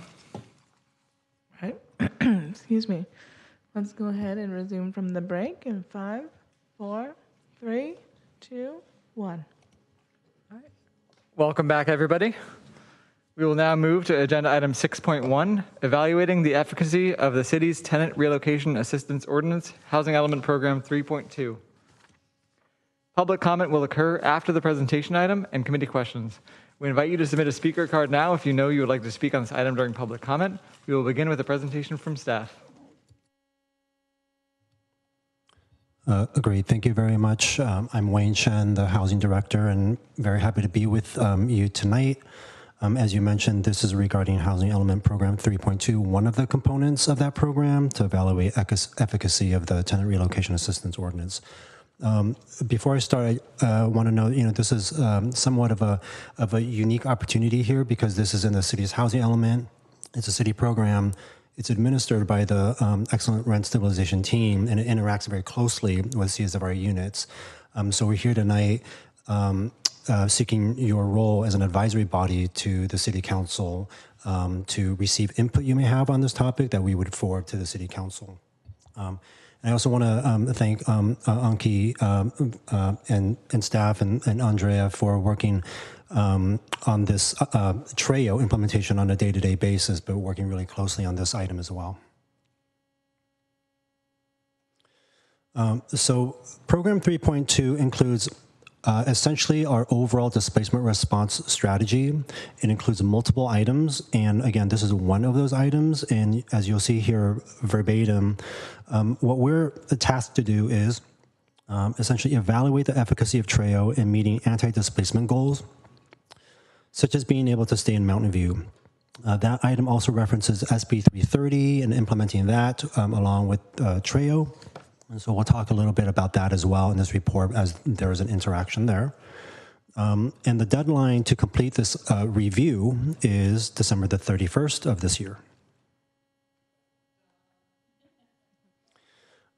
Just to do some level setting, the TREO is in Chapter 36 of the City Code. It includes various things, but for the purposes of summary, it's a mitigation strategy, and it covers folks up to moderate income, a little bit higher, as we'll see in a little bit. And it relates to situations where tenants are displaced for various reasons, whether it's redevelopment, demolition, remodeling, condo conversion, et cetera. So it covers a few different reasons. Just to note that there have been 4 prior TREO amendments. The TREO program was adopted back in 2010, and the amendments have essentially covered either expanding the folks who are eligible for benefits or increasing the benefits themselves. Really quickly about Senate Bill S330. This was passed in 2019 and it went into effect in 2020. It currently has a sunset date of January 1st of 2030. It's a pretty comprehensive law, which includes a variety of things. Separately includes local replacement requirements as well, but in this context, it also includes requirements for relocation benefits, and is very specifically focused on tenants displaced due to a demolition redevelopment of a project, whereas TREO has some broader coverages. SB 330 also defines the protected units that are subject to SB 330, and they're listed here. For probably most of the cases, it's really related to the CSFRA units. Just a brief comparison of TREO and SB 330. Essentially, the city implements both. We need to implement the city program as well as the state requirement. And in general, it's applying the stricter of the two requirements. So that's where the interaction occurs. And in summary, regarding income eligibility, I'll just focus on the key areas.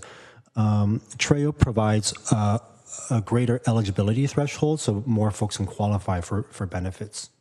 SB 330 is limited up to 80% AMI, whereas Treo has a 120% AMI, the moderate income category, with a slight boost of $5,000 on top of what gets published annually by the state.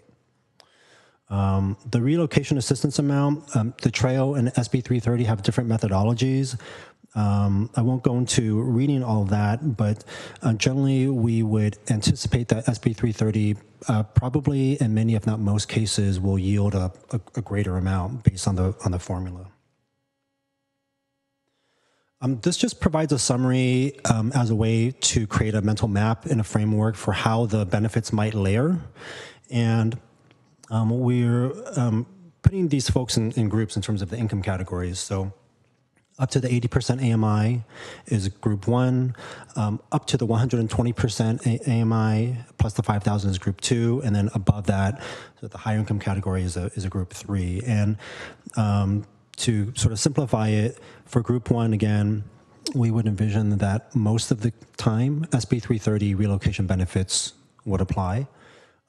In group 2, because SB 330 does not apply to this group, Treo would apply.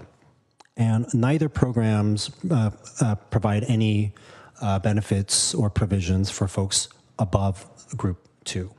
I want to make a note that much of the discussion here is really focused on the situation of demolition and redevelopment, because that's largely been the reason for why tenants have been displaced. And it's also because SB 330 is also focused on displacement through demolition. Special circumstance households, Treo does have a provision, SB 330 does not. And with regard to the first right of return, Treo has this version that we've called the Ellis Act in the report, which is when tenants are displaced because a landlord has decided to remove the rental units from the market for whatever reason. But if the landlord later decides to take the same units and put it back on the market, there are first right of return provisions for those existing units that are now returned. SB 330 is something different. We call it the SB 330 type first right of return. And that's the situation where there's a redevelopment project. It actually demolishes the existing CSFR units, and in its place, new units are developed. So that's the SB 330 type of first right of return. And so Treo has its version. It doesn't have the SB 330 version. In terms of evaluating efficacy of the current Treo, what emerged from staff's analysis are sort of four buckets.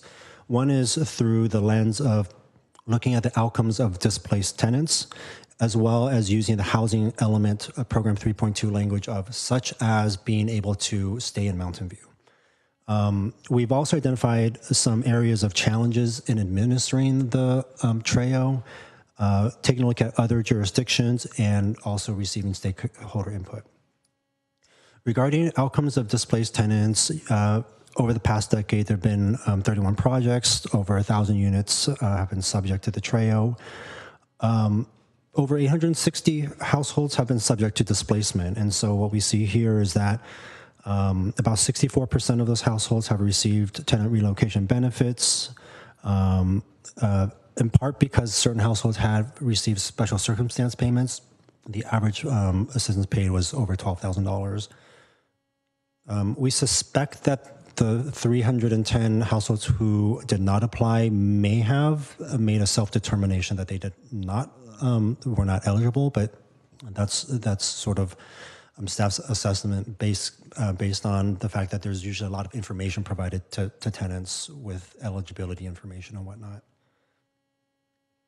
Of some limited available data that we have, it suggests that 43% of the displaced tenants find somewhere else in Mountain View to relocate to. 41% remain somewhere in the Bay Area, but not in Mountain View. The second bucket in terms of challenges in administering the current Treo, one key piece was just the timing of the current Treo requirements. In particular, the early notice of intent noticing requirement. The other piece is that the Treo doesn't include a specified vacate date, there's really quite a bit of flexibility for a developer or landlord to determine when that vacate date is, whereas SB 330 does specify a vacate date.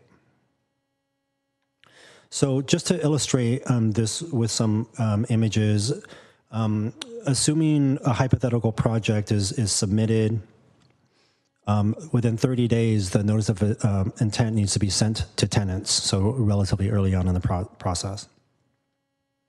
There is a 1-year notice of termination requirement for sort of special circumstance situations, and then there's a 120-day termination notice that are sent to tenants. Now, in this hypothetical example, the Treo vacate date is set to come really soon after the project is approved. But construction might begin a little ways out. If we were to layer on the SB 330 date, which does need to be implemented here, but without it, there wouldn't be the SB 330 vacate date. It would be tenants being allowed to stay up until 6 months prior to the construction starting. So in this hypothetical example, we can see there's quite a bit of room for the Treo causing the vacate date to be to come earlier than what the SB 330 date would have otherwise been set at. Additionally, Treo covers demolition as well as remodel of units, as we saw in the purpose of the Treo, but there's not a specific provision written into the Treo that talks about temporary displacement, and in particular ones where renovations or remodeling may occur. The Treo only makes a distinction that there's displacement that's less than 30 days or 30 days or more. And what we've been seeing is that you could very well have temporary displacement or remodeling projects that just take longer than 30 days. It could be 45 days, 60 days, maybe 90 days. But in those situations under the Treo, they're subject to permanent relocation benefits. We've worked on a project, 660 Mariposa, where temporary relocation benefits were provided because the tenants were not intended to be permanently displaced, temporarily displaced to allow the remodeling to occur. It required a pretty extensive process through a Treo alternate mitigation, which is allowed under the Treo, to figure out what the program would be, what the options are, and then taking the item to council. So one way to improve the efficacy is to have a separate, clearly defined process for this rather than alternate mitigations. There is an existing loophole that we believe is a loophole where tenant displacement could occur without relocation payments, specifically in a situation where the city takes action and quote unquote red tags a property because of habitability issues or it's an unpermitted structure that folks are living in. When that happens, tenants really need to immediately vacate because it's not safe to live there. But that also means that the city action results in the units not being subject to the Treo payments. State requirements apply instead. So there's an unintended consequence as well to this, which is there may be a motivation or there may be a reason where the building is allowed to fall into disrepair and the tenants are vacated without payments.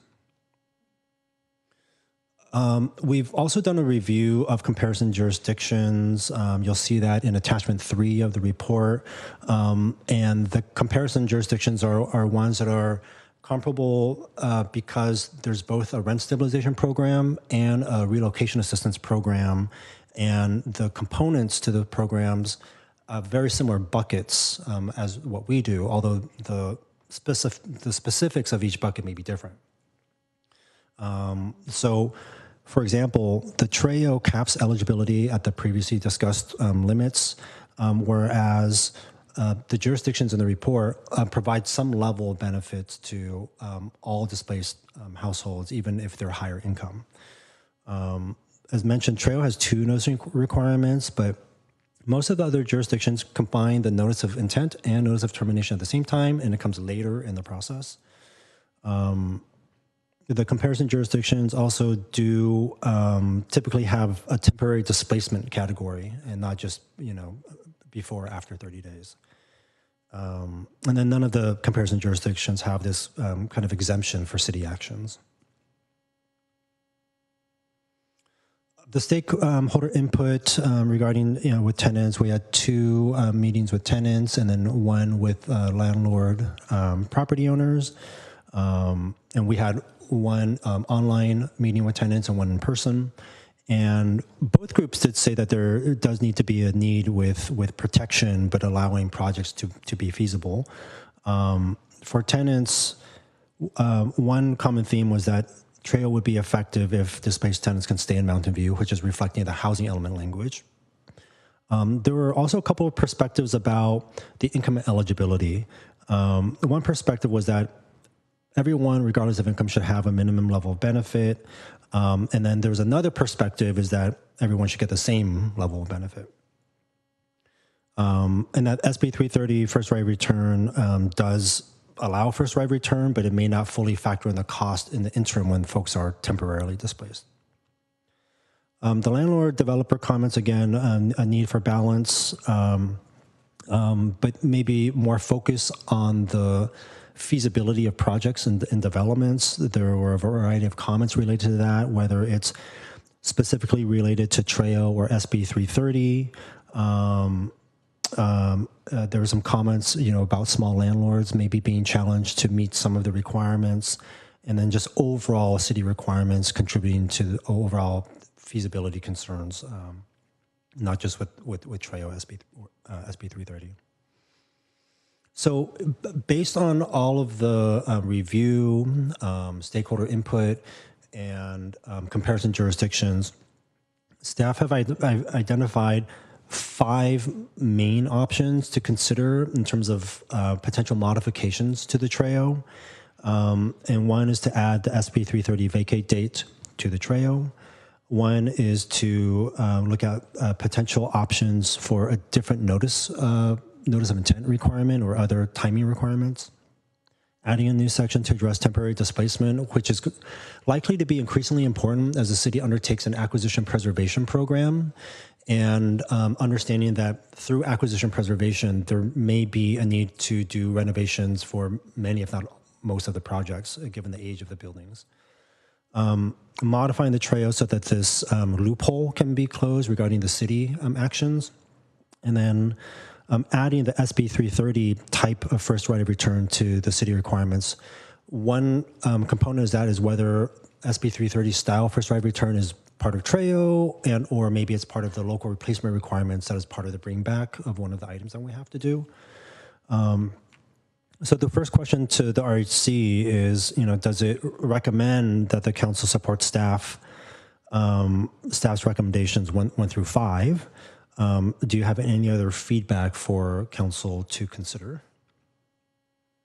And then in addition to those options, there is an additional consideration where, again, there are sort of 2 ways to increase the likelihood that a displaced tenant can remain in Mountain View. One is just to expand the pool, the eligible pool of folks.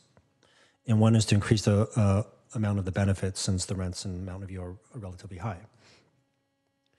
And so if this is something that RHC wishes to make a recommendation on for council to consider, we would be asking council again that we look at it in terms of the 3 groups of population as a way to create a framework around our analysis.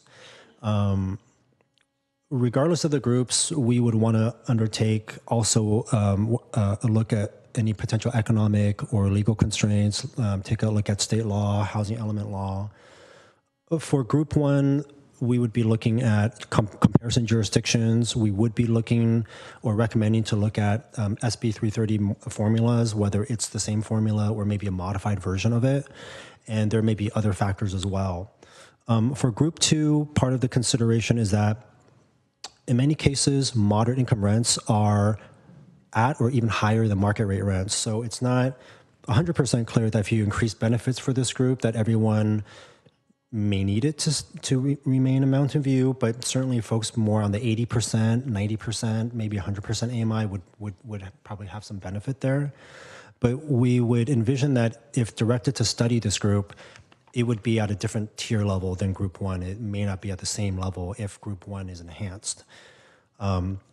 And then group three is in the higher income category. They're likely able to afford the rent, so it's also not necessarily clear that creating benefits for them would increase the likelihood of this group to stay. But one of the pieces that we certainly observe is that most of the other jurisdictions also include some level of benefit for everyone. So that's why group three is part of the consideration here. So the second question is, which group, if any, does the RHC recommend that the city direct us to evaluate? And does RHC agree with the considerations or parameters that are associated with each of the groups? In terms of next steps, there is a city council study session scheduled for December the 17th, which is where we would present this information and also present RHC deliberation and input. And then we are looking at public hearings on ordinance amendments, again, if directed to do so, and if there are amendments to be made, and so dates are TBD for that. So that concludes the presentation, and happy to answer any questions. All right, so we're going to start with questions from the committee members to staff. Question, Mark? Thank you very much. I have a question and then a few comments. No, just questions.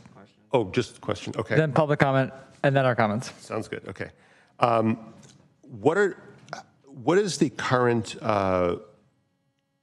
consequence of a natural disaster or a fire? So if there was an earthquake, a flood, or fire making a unit uninhabitable, does TREO apply? Is it like, what happens? I'm going to look at Karen Tiedemann and see if you can provide any comment on this particular question. So I'm looking. I believe that it does not apply. For both scenarios or either? Or one? The exclusion from application of the TREO includes the vacation of a rental unit resulting from damage or destruction of the unit which is caused by fire or natural disaster. Okay, thank you. And then a follow-up question then is that it seems to me that there is a blurry line between habitability issues and disrepair and fire, right? Those things can sometimes be related. And so does TREO or do other jurisdictions have any statements or thoughts around when is something viewed as more the consequence of the landlord versus not the landlord's doing, if you know what I mean? Because I think that's what these things are getting at here. I don't know if we can answer that question because it's a very case-specific situation. I mean, obviously, if the landlord just allows their property to be run down, that's the landlord's responsibility. If, in your example of a natural disaster, that's not. I suppose if the tenant caused the damage. Well, I mean, like, for example, I mean, if a unit is soft story construction, and the landlord could have fixed that, and an earthquake flattens it, is that a natural disaster or is that negligence, right? Maybe. So landlords are responsible for maintaining their property to a certain condition, and that includes latent and patent defects. So those you can see and those that you can't see. But, you know, it really depends, once again, on the facts of every situation. So if there were an ordinance in place saying that you have to address your soft story and there was a willful violation, then it probably would be the landlord's fault. If there's no ordinance in place and the property met code when it was built, that may be looked at differently if it was brought before a court as to who's responsible. And similarly, I imagine for fire, resident structures built before a certain date did not require sprinklers. So now you need sprinklers, but previously you didn't. If there's no requirement to have sprinklers, if it burns down, similar. Yes, I mean, there are certain upgrades you have to do now for fire safety. It doesn't necessarily protect the building, but yeah. Okay, yeah. thank you. Okay.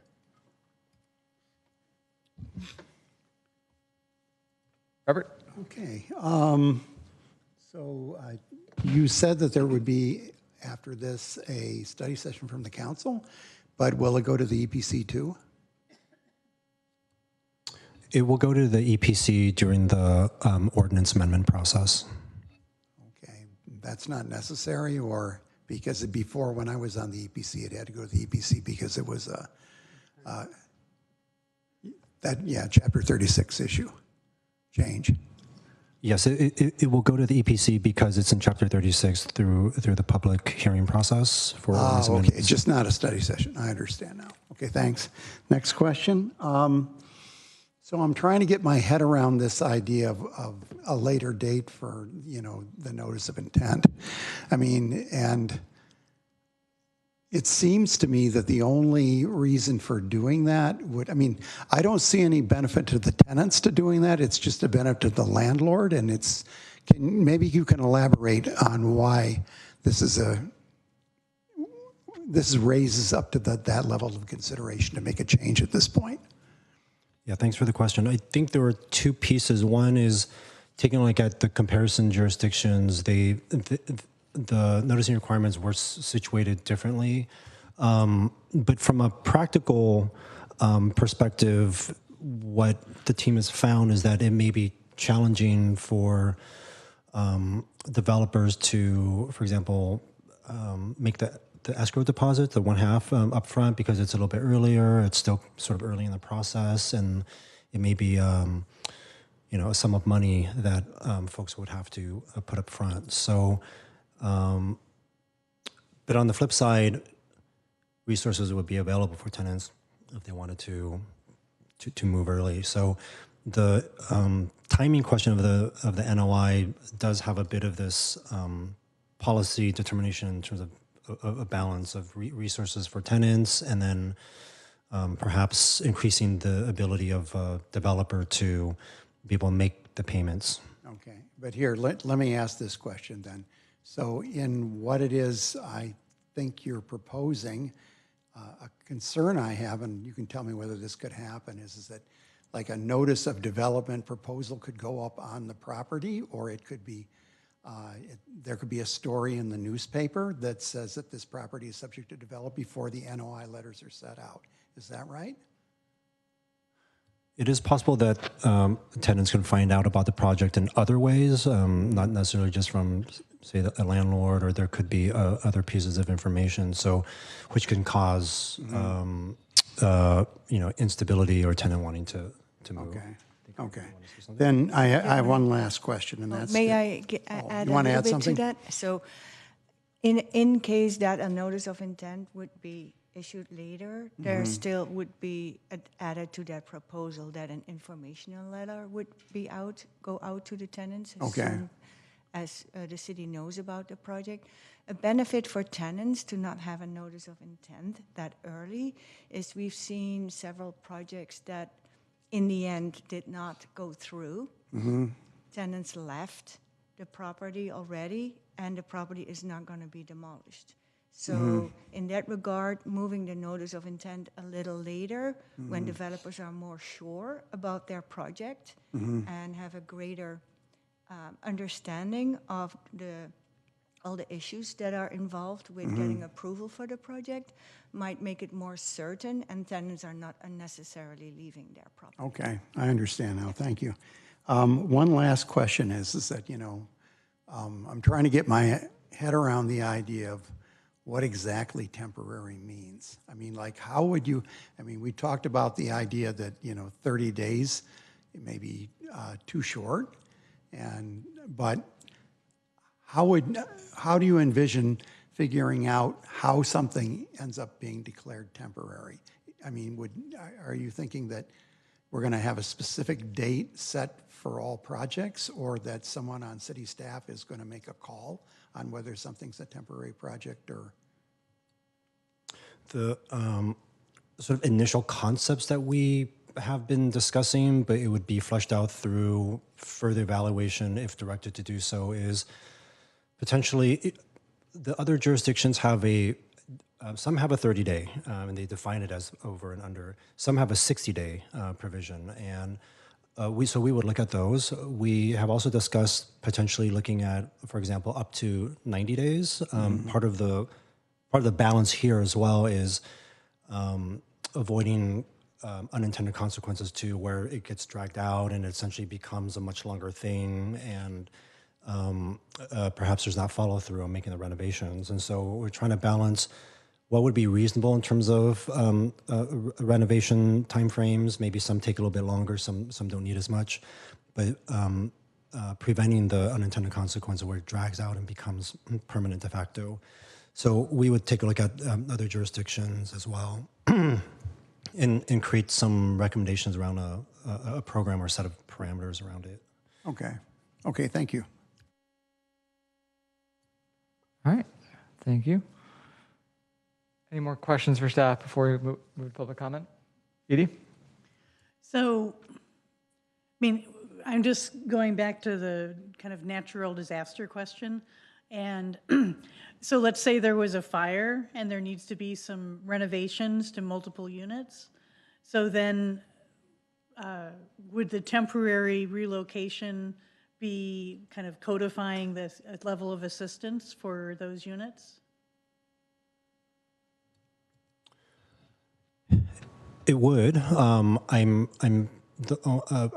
thinking through sort of the prior question too about what might have caused the fire, and so but I think we would factor in that question along with sort of the cause of the fire, or if there was a other factor to be assessed. I think the comments here allow us to add other things into the evaluation about scenarios that we would just want to think through in terms of crafting a temporary displacement set of provisions.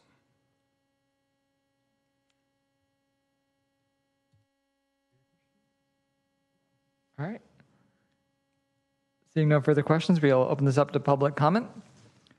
Any member of the public wishing to provide virtual comment on this item, please click the raise hand button in Zoom or press *9 on your phone. Staff will display a countdown timer on the screen.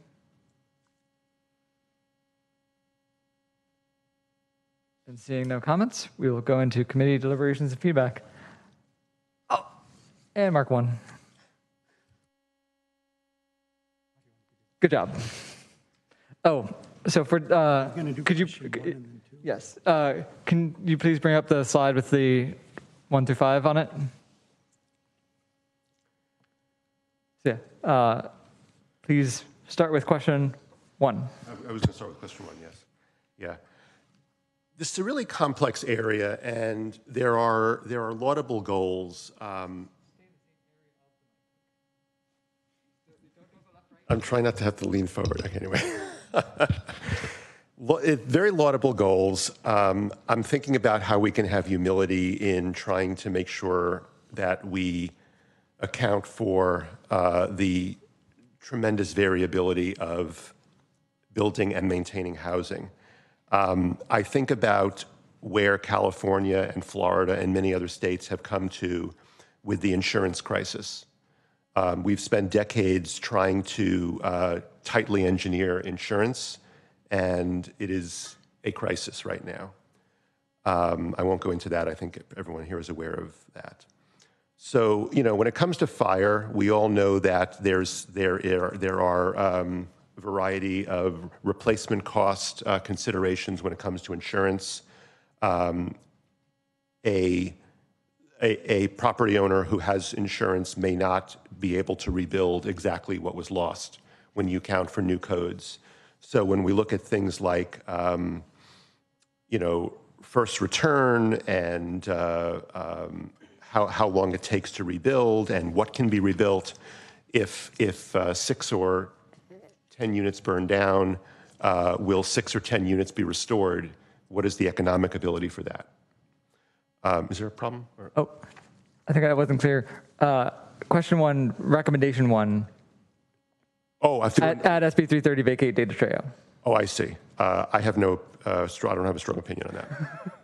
Sorry. Oh, no, I think you were getting into 3, right? Yes.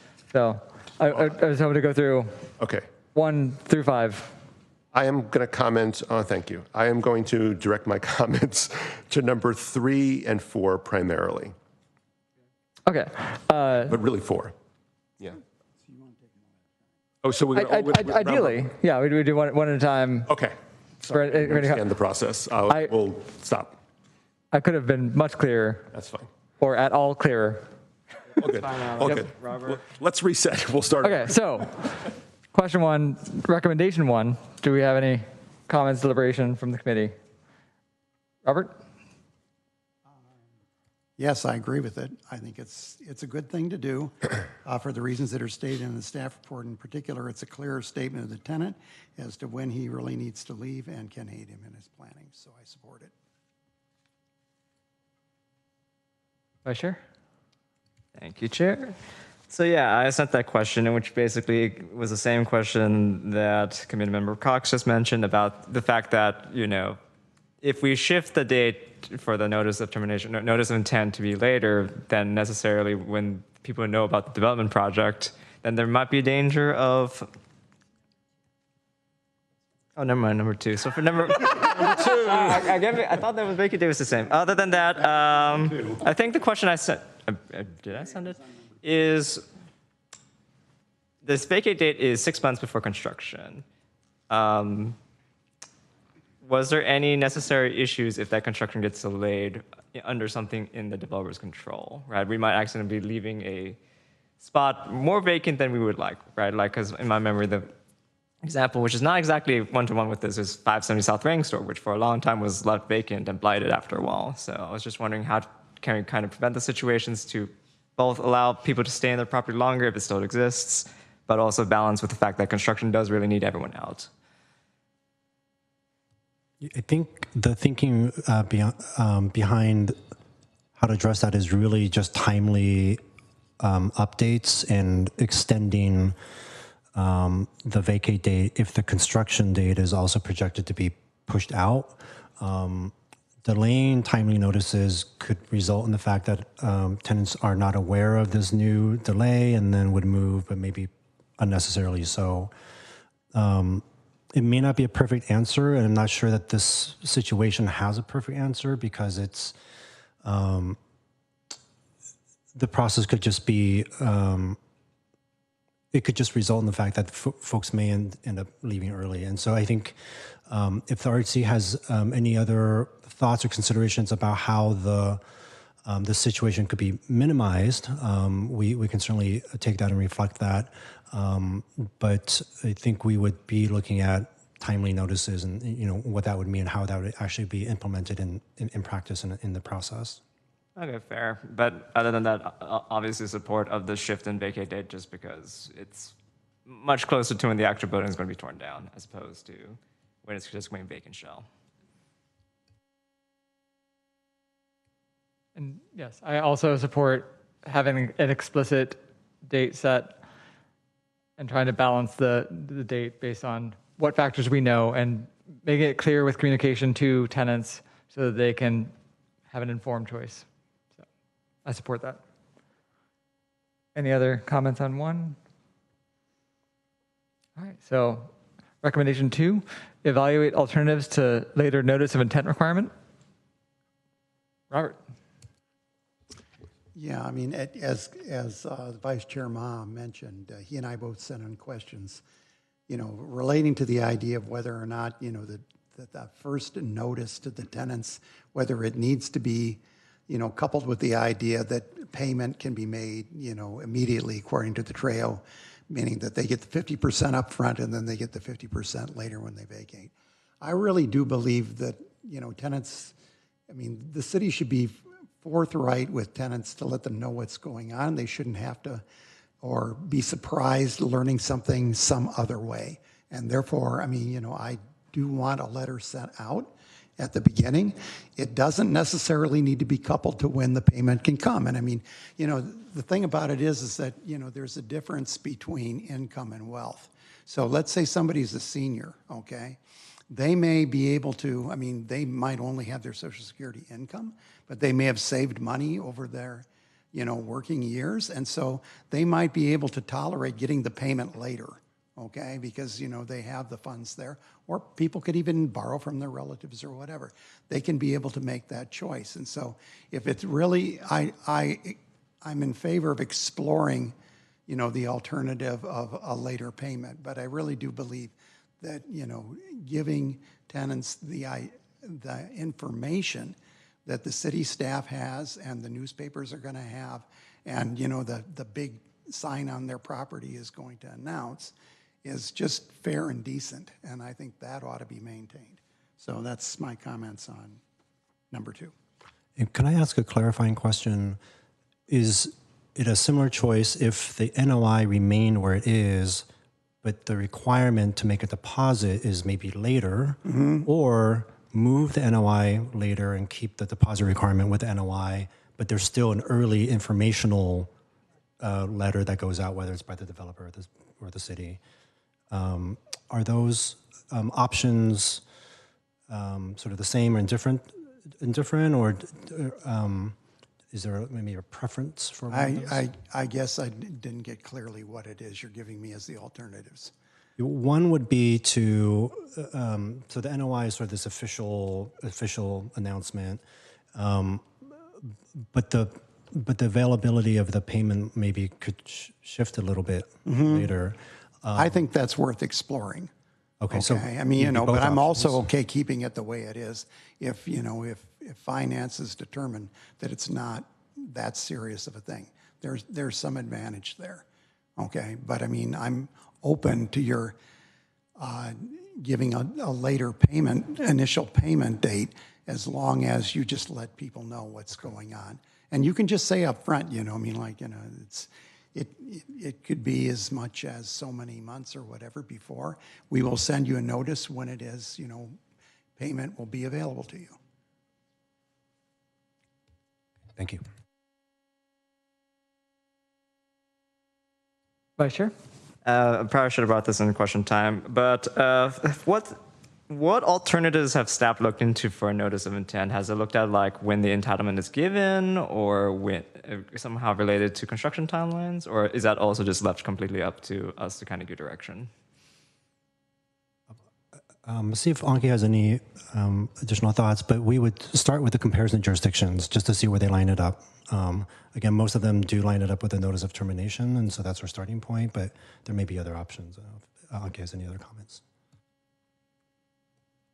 I think you can consider anything between what the TREO currently states and what other jurisdictions are doing. So there's options in between. Yeah, it's just it was just never elaborated what the other options were, so.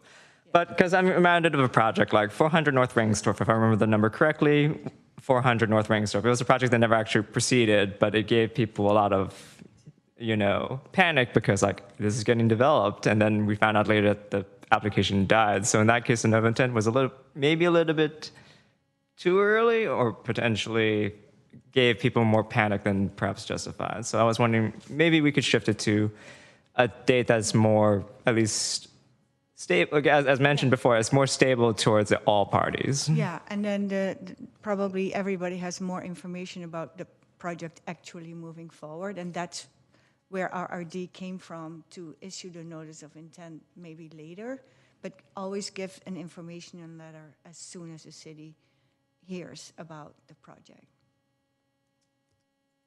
All right, Edie? So I'm finding, I'm not sure if my questions are fitting on this item or other items, but I remember back in Rock Street, it seems that some of what we're talking about here is when are payments available? And for some of the Rock Street hearings, initially, and I think this may have been corrected, tenants were saying, well, how am I going to move because I don't have the money yet, but I need to do the deposit to get the lease. And so how is the timing working currently? Yeah, so I think as a result of that specific case, the second half of the TREO payment was changed in the TREO, stating that either upon move out or having secured another replacement department. So if they hadn't moved yet, but they know that they had an approval to go somewhere else, they could have asked for the money, and then they could have put in first, last month, and security deposit. And then I'd just like to bring up another memory from Rock Street. So I was just taken by the contrast in the formulas between SB 330 and the TREO, that SB 330 depends on having a unit, a new cost, and TREO does not. And some of the people I remember talking to were like, oh, this is my chance to move to Southern California. And, you know, and I don't know what was going on, but their TREO benefit was supportive of that. And, or, you know, I heard of one extended family that bought a mobile home. And so that's not exact, well, I don't know how they, you know, SB 330, this was before SB 330. And, but I like that having kind of the fallback of the TREO calculation of, you know, in our go forward. So when we look at a revised TREO, is it part of what we're looking at to put in the SB 330 formulas in that if we choose to? That's going to be one of the options, or a modified SB 330 component for the 80% group. One of the things that we're reflecting on, which is a similar reflection back when we were discussing local replacement requirements, is that the level of requirements that the state requires, the state doesn't necessarily have to consider project feasibility, but at the local level, that does become a thing to consider. So that's where the additional analysis that we would want to do to say if and when SB 330 goes away and the city is implementing SB 330 benefits, you know, are there some constraints around that? As part of that analysis, then, you know, we might be looking at both the actual SB 330 methodology as it is, or perhaps we would be looking at some modified version if we did find that there might be some constraints with adopting SB 330 as is. But we will be looking at some of those potential constraints and evaluating different options, whether it's as is or a variation. So will that come later than the by December 31 conversation with council, or be incorporated into that? What we would do is we would write this up in the staff report, and then they'll see these comments and be able to direct staff of how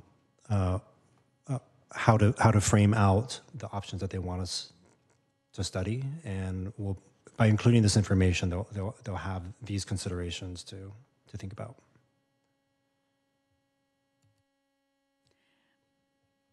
Okay, and so our implementation of a replacement, a local replacement for SB 330, may be part through the TREO and part through something else. Yeah, slightly different. I think the first right of return piece might either be through TREO or through the separate local replacement requirements. But if we're talking about the relocation benefits, it would be in TREO. Thank you. All right, my turn. So for the notice of intent moving, I agree with Robert. I think that the information given to tenants to give them the freedom to make choices, I think is good. I think that if separating that from the actual money that would empower them to make certain choices is okay to me. I think that having them both at the same time would be okay if it weren't a constraint on the feasibility of projects to go forward. But given that, I think it's okay to divorce those and say to a tenant that there's a chance that you might be displaced as a result of redevelopment, and that at some point in the future there will be money available to you, and then give them information about that would let them make their decisions. As long and to try to find the date at which the money is available that satisfies both the feasibility requirements and also the ability for the tenant to best find a place to live, however they so choose. without panicking them. And I do think that the fear of like, oh, my housing is going away, I'm immediately going to go out and try to find something, even though there's some chance that it isn't going to happen. That is real, and there are people who have been hit by that multiple times. So I think finding a way to mitigate that is good.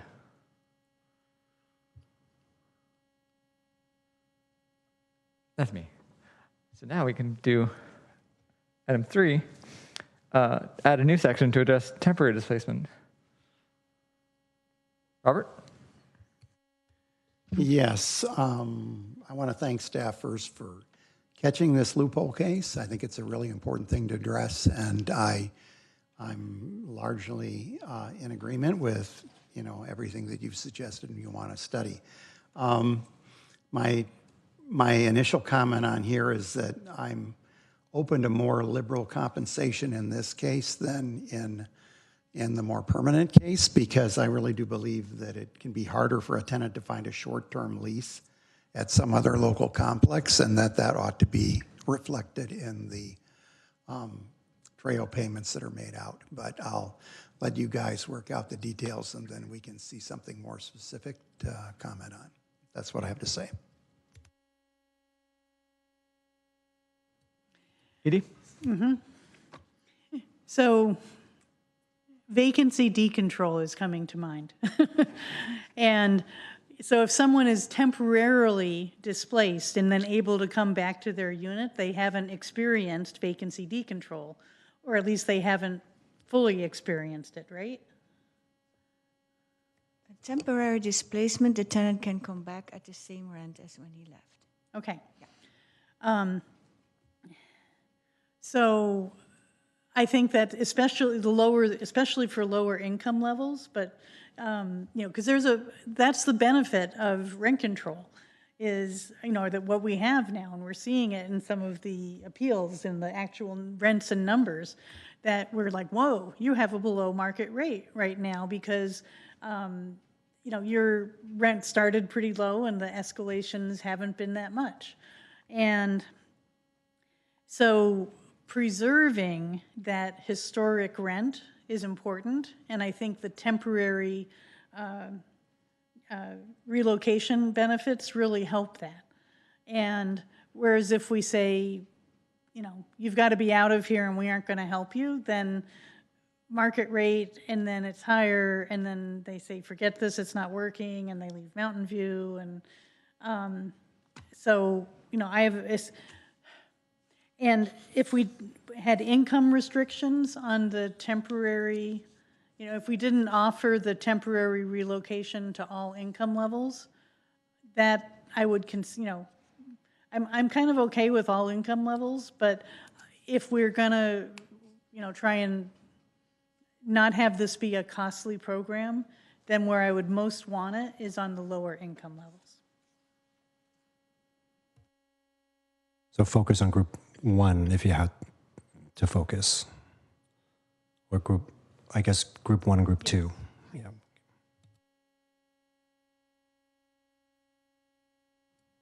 Okay.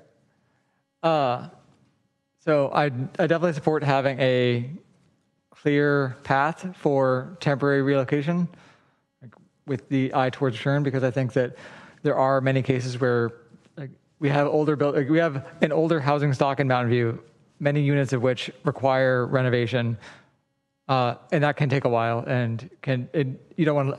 I've lived through renovation, and you don't want to. You don't want to inhale that dust. That's not good.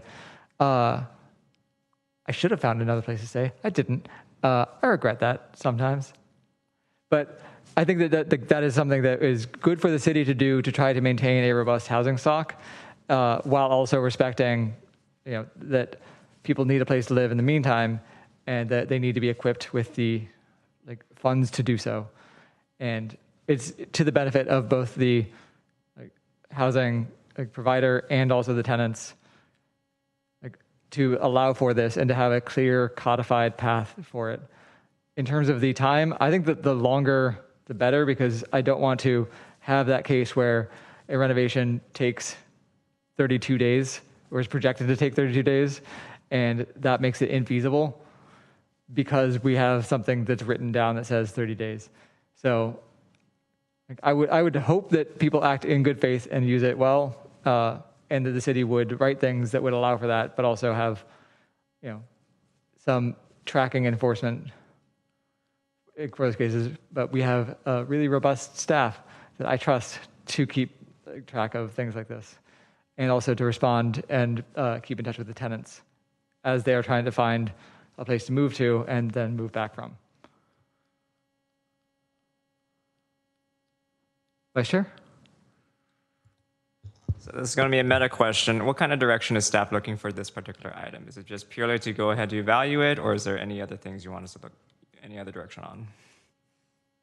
One overall, to create a section, and if there's any parameters that you may have, for example, 60 days or 90 days or other provisions, and I think Chair Brown provided some examples of parameters. Yeah, so like from my side, like obviously it would need to look at how our peer jurisdictions are doing, 60, 90, 30. They're a little bit arbitrary at the moment, but obviously each of them have their drawbacks, right? The shorter it is, the more, whether it's like a permanent trail situation or not, or giving the temporary benefit instead. I was talking about like the relocation benefit options. Have staff looked at any of them, or is it just purely also for that future research?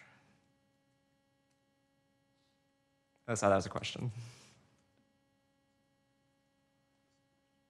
The question in this case is, what kind of other temporary relocation benefit options have you seen? Like, I think I've done like a small glance at some, like some do like a per diem per day allowance, or like with the baseline obviously being like you just don't pay your rent at all, so you get your like $30 back, but I mean, it could be anything. Similar to what we found, the majority do a per diem amount. It varies if it's 30, 60, 90. So that's sort of why we're interested in understanding sort of what you think might be good parameters to put on that, so we can look into that. Yeah, those options. It makes sense. Like per diem will give you at least some kind of metric to go off of, like just like our current TREO for the permanent case is 3 months. Like obviously, anything with that we can't base off on months long thing. So yeah, that's all I can say on this topic. And for the 660 Mariposa, there were 3 options. There was the payment. There was relocating to another unit that's already renovated within the project. The other was providing all costs associated with an extended stay, a hotel within some radius. So those would be some of the additional options we would look at. And that reminds me, for the payment, I do think that it should be based on costs in this area for short-term housing, to try to make sure that it's tagged to either hotels, extended stay, or short-term leases, if we can find that information and try to tie it to something that is material here, and as local as possible, because otherwise you end up getting the average of stuff that includes things that might draw it down or up. Edie.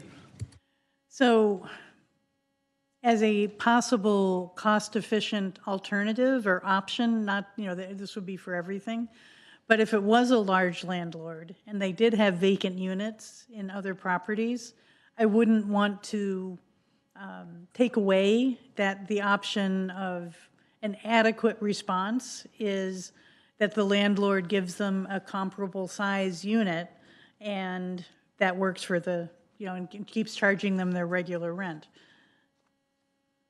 And in fact, that's a separate part of the displacement response, alternatives to displacement. That one is about potentially the city developing partnerships with landlords to address temporary displacement. But that could be one of the many of options that maybe is part of an updated TREO. Sure. Thought of a process question. So 660 Mariposa was involving council giving the final say on the mitigation, correct? So are we going to look for, since a renovation is not usually something that comes to council, how would such mitigations be approved? Would they be done purely at the staff level, or would they appealed to be to some advisory body? Further evaluation to be had, but one option is to create a menu of what the renovation options might be. We have the 660 Mariposa as a template. There's also an HCD template for sort of standard renovation options, and if it meets the the menu, I mean, they'll have to tell us what the renovations are, and the notion is it would create a program around that. Okay, so that there could be some kind of administrative process for that instead of a discretionary process, or at least not a discretionary at a body level process. Yeah, I think the intent is that it doesn't have to go to council or any body. It can be implemented. Thank you.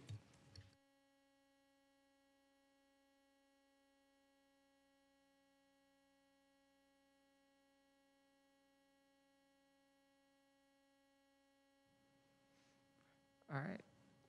I did have a question to confirm if committee member Balch had a comment on a question number 2, but I know he just left. Yep. I think we can But ask we him can- later. Staff will we can, follow we can up. move on. Yeah, all right. And then So question. committee member Keeney, I just want to go back for question number 2. Were you a yes on that? I don't think I.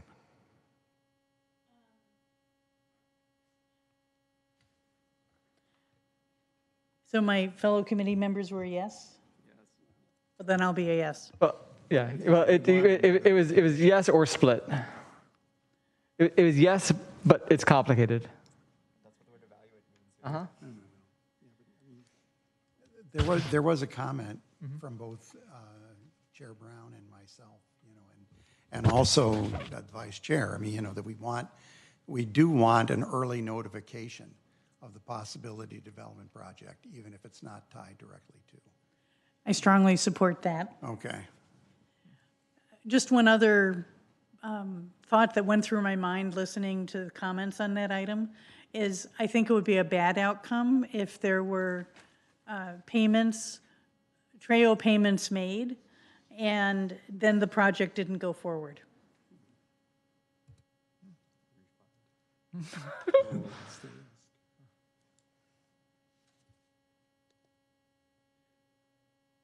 Any more questions before we go to item 4? Recommendation 4? Yes. Yeah. So. Oh, I'm saying before we move on to 4. Oh, okay. But okay. So now we're on to 4. Robert. All right. Absolutely agree. I mean, I think that we should modify the trail so that units vacated due to city enforcement orders for non-permitted construction and habitability issues are not exempt from relocation assistance. I mean, we want to keep things habitable, and we want to make it fair for people who need to move away temporarily so that that can happen.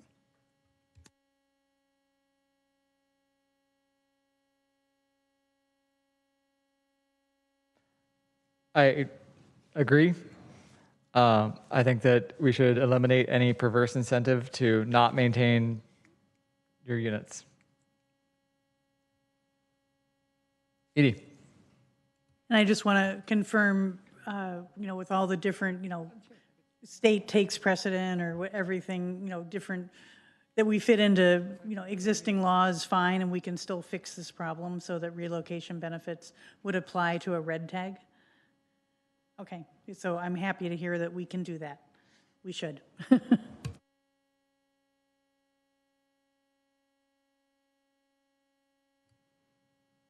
All right. I think so let's go to item 5, or recommendation 5. Add SB 330 type, first right of return to city requirements. Vice Chair? Thank you, Chair. I support this concept. It was a bit weird reading it in the memo because it just recalls like a ship of Theseus argument, right? If we're talking about a project that's going to be demolished, there is by definition no unit to return to except for the comparable unit done to replace that unit. So that's why I support an SB 330 style right of return.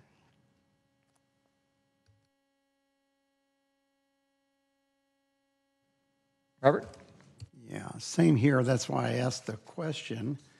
about, whether this actually, while SB 330 is still in effect, it looks like it does not actually change what will happen to tenants during that period.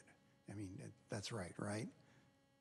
Okay, and so, it seems more of just a formality. I honestly, SB 330 has already been amended once to push it out, and but I want to respect the council and that, they have an interest in trying to get some things that they believe are good in SB 330 into our own local ordinances. And so I think that could be a good thing, but I'll just underline that personally, I don't think that it's urgent. But I do think that when it comes to, if we get within 2 years of SB 330 expiring, that's the time I really think we need to take a strong review of this, just to make sure something doesn't fall through the cracks.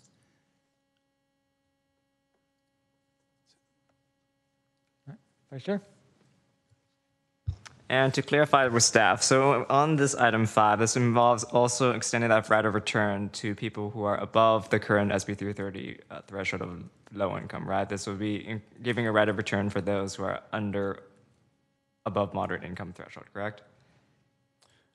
It would be in group 1, sort of the 80% AMI below.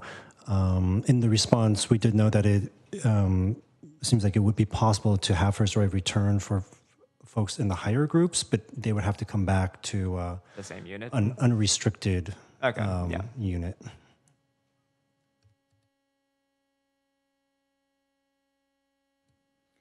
So I'm seeking the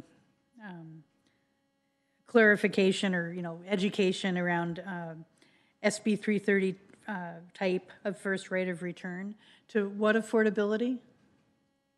Does SB 330 or what are we talking about? It's 80% below, but it's set at the actual incomes of those households. So if they were 50% AMI, it would be set to those rent levels based on the actual incomes of the tenants living in the units. But it's no more than 80% to simplify the... So is it like BMRs where they pick the high end of the range and they set the price and that's it? No, in this case, it would be no greater than 80%, and so that's the cap. But the actual rent, you would have to know the incomes of the actual occupants and of the low-income occupants. And the low-income occupants could be, say, 50% AMI or 65% AMI. So the rents would then be set affordable to them. But if it's occupied by folks who are above 80%, then it's a different, it's a different thing.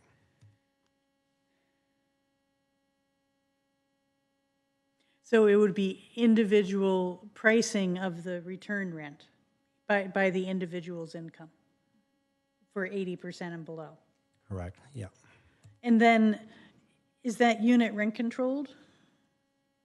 Becomes deed restricted, and it's no longer a rent stabilized unit. Thank you. Okay. And sorry, but so it's recent that for like BMRs, which are deed restricted, that we're also, I've heard people talking about a maximum year-over-year AGA for BMRs. And would there be something like that, or could there be or who decides that, or? I'm going to look to see if there's a SB 330 limit on that. So there's nothing in SB 330 setting that, but there's been a lot of discussion and legislation and regulation for other below market rate programs to set a cap on the rent increases for units that are subject to certain funding programs and restrictions. The city could, the units, so the replacement units have to have a 55-year restriction on them if they're rental, 45 if they're ownership. The city could, as part of that restriction, put a limit on the annual increases. Do our BMR units have an expiration? Our BMR units are in perpetuity, and there is a 3% limit by policy. Okay. Yeah. So when we talk about SB 330 and replacement units and creating deed restricted, could we make them in perpetuity or we couldn't? I'm looking at Karen, but I think we may have to take that up as we return back towards developing the local replacement requirements ordinance, which is a bring back item that we still need to do, anticipated next year. So I'll note this question for that other item. Yeah, and we can look into that.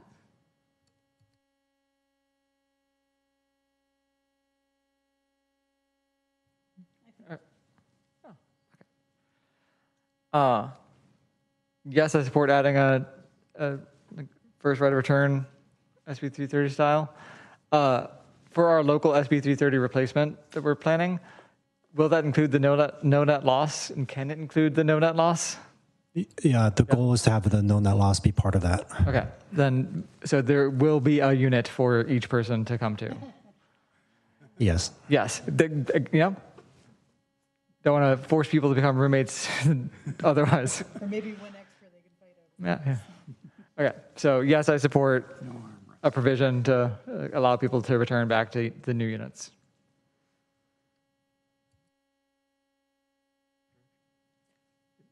Yeah. Okay, do you have the responses that you were looking for all 5 of the recommendations? Yes, and then we have a final consideration question. Oh yeah, the question, yeah, no, I was just trying to clear one first, and then, all right. Now, we can just go all through.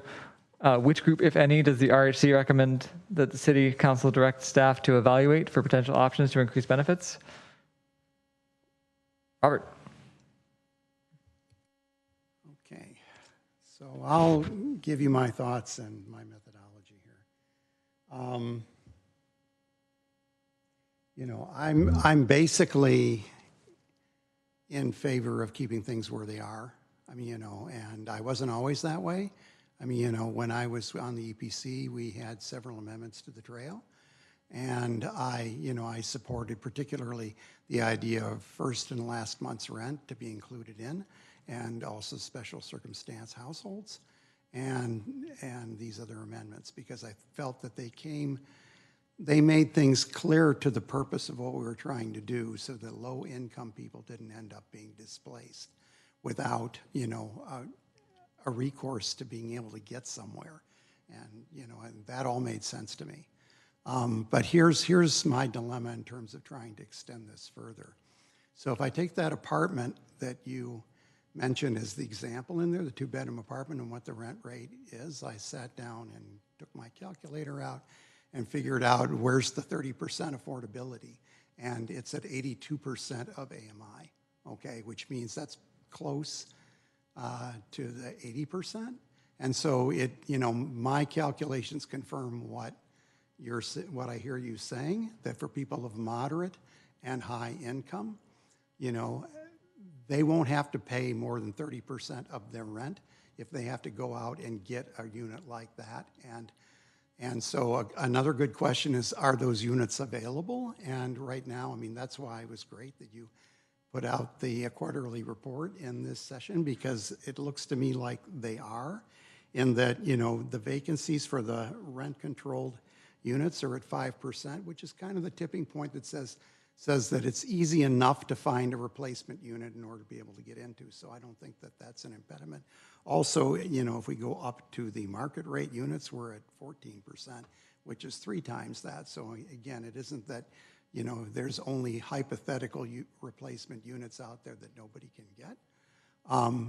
They really are there, okay? And so I think at this point, there's no reason to take a knee-jerk reaction and try to add new things in, because that actually, you know, we have to balance out between, you know, making, you know, tenants who may be displaced make their lives a bit easier against the additional costs of being actually able to, you know, provide more units as the city grows. And so, you know, there's an equity issue on both sides with that. Looking at this, I appreciate the pie chart you put up there about, you know, it was like, you know, 40% about stay in Mountain View, 40% stay somewhere in the Bay Area, and then there's another 20% that, half of them leave California and half don't. And, I think the first question I had looking at that was like, okay, did COVID change this? And, did these statistics actually reflect that well? And I was nervous about that at first until I said to myself, I've worked in the tech industry, and I know most of the people that I work with are moderate or high income, okay? And so, the people, I think that the population of people who are still in low income is similar to where it was before and after COVID. And so those protections, I absolutely believe, need to stay in place. But for higher people, I guess I'm not terribly disturbed that many people decide to move to a different place in the Bay Area, because here's the thing, right? If you're in a rent-controlled unit and, you're getting below the market rate rent, and then your choice is, you need to go out and find another unit, and that may be that you find a market rate unit somewhere else. Your question really isn't over whether you can afford either of these. It's just a question of like, do I want to save some extra money, or have my circumstances changed? And that I have a job somewhere else now, or my boss is telling me I can work from home and it doesn't matter so much where I live. And so that, if that's, excuse me, what's going on, then that doesn't bother me, because we're not doing something to people that, is making their lives worse, because, they just have to reevaluate their alternatives between different scenarios, both of which they can afford. So yeah, if things change, I can see. Yeah, the third thing, I just wanted to point out is, if you look at it, for the rent control units, the rents have, the vacancy decontrol rents for them have been rising at only 62% of inflation. And for the newly constructed units at 20% of inflation. So if you look at that, what that says to me is that over the last 6 or 7 years since the CSFRA was passed, the bigger issue around here in terms of being able to afford to stay here isn't the rents, okay? It's not that they're not high. They still are high, and ones in Mountain View, again, they're also higher, but that really harkens back to this idea that if you look in the report that we have, there's a 50% premium that you pay for these, newly constructed apartments, and we have more of them as a percentage than any city in the Bay Area, and that's why the rents on average are higher. So yeah, so that's a long ways around saying that I think at this point, I don't see that it justifies changing the trail. The one thing I did see in the comments that I think is worth considering is moving expenses. So that I would be open to consider, because that's a forced cost onto someone. But I'm largely in favor of keeping the trail, other things for income categories the way it is. A clarification, would the moving costs be for all three groups, or for the group 1 or 2? Or? I'm open to anything on that. Vice Chair? Thank you, Chair. So yes, I was the one who brought up moving expenses in that question. I do support adding moving expenses or reimbursement into the benefits. I would support it for all of them, just because it's probably not that much in pure absolute dollar amount using, HUD numbers for that. But it's also because you're still getting kicked out of a place, right? That's an impact, regardless how, it's an impact binary, regardless of your income, and it's still an inconvenience for that. I do think we do need to, now that SB 330 is into play, we do need to consider what the metric of the trail benefit is for those, and at least in group 2, just because, as we saw in the hypothetical example in the memo, there's a massive difference between the group 1, group 2 payouts at that point, right? If you're making at 80% AMI, or, the difference between 79% AMI and 81% AMI is like 20 grand, which is about, you can consider the SB 330 benefit to be like triple the amount of our current trail. So that kind of income cutoff, that kind of benefit cutoff just looks kind of weird, just as the same cutoff we did for group 3 and group 2, right? The entire reason for this 5,000 is because what happens if there's a person at that threshold And the only way we did that is just by bumping the threshold up, which means if someone made 120% AMI plus 5,001, they get no benefit at all. So obviously, there's not really a great way to solve that unless you made it somewhat formulaic, where like the benefit gradually gets smaller at a certain point. But I don't know if staff could actually consider that as a way to measure benefit, can they? Just like a formula is like, this is your income, like here's your benefit proportionate. So to clarify, sort of continuously graduated. Yes, something like that. Because otherwise, again, the 5,000 just feels like a patch. We know there's a cliff. There's a cliff, yeah. It's a patch for a cliff. So, I mean, it's not the cleanest way. So, it's like a plank that you put on the cliff. Yeah. But yeah, like moving expenses are main things. Yes, I do agree that those making at group 3 levels, I think the main question I brought up in my committee question is, obviously you can make, you can be both, quote unquote, too poor to find, BMR and too rich to find something in the market. So it's just kind of addressing those kind of situations. So it's kind of hard to tell what kind of income range beyond some mix between group 2 and group 3 where that could fit in. So. And yeah, those are my comments. Can I just on the last, were you suggesting that there might be also something between groups 2 and 3? Maybe. Again, it kind of just depends, like, where is the, like, your, you don't meet, as I mentioned in the question earlier, so you don't meet like the 3 times salary threshold that most landlords would kind of look at for whether you're able to, stably afford a new place rather than like you can if you spend all your money or like a high cost burden to be in that unit. It's kind of, yeah. Edie. Thank you. So I had to think, more than once about the idea of moving costs, because it used to be enough to rent a U-Haul, and that's not very much, but I'm getting older, and no way I'm going to have, me and my peers are not going to carry any sofa up and down stairs anymore. It's got to be younger people. And, baby boomers are aging, so. And, people's moving expenses do vary, but that doesn't bother me. If we have a fixed moving expense, that still doesn't bother me. It may not cover everything. It may be a slight windfall if you can still get away with doing the U-Haul and not hiring anyone able-bodied. But I think one way to provide, a token benefit to Group 3 would be to provide moving expense only to Group 3. Because everyone has moving expense, and and that would be the less amount. And then, if it is a fixed amount, I would try to build in an inflation rate, so it would go up every year, and so it doesn't have to be revisited and it doesn't go out of date so quickly. I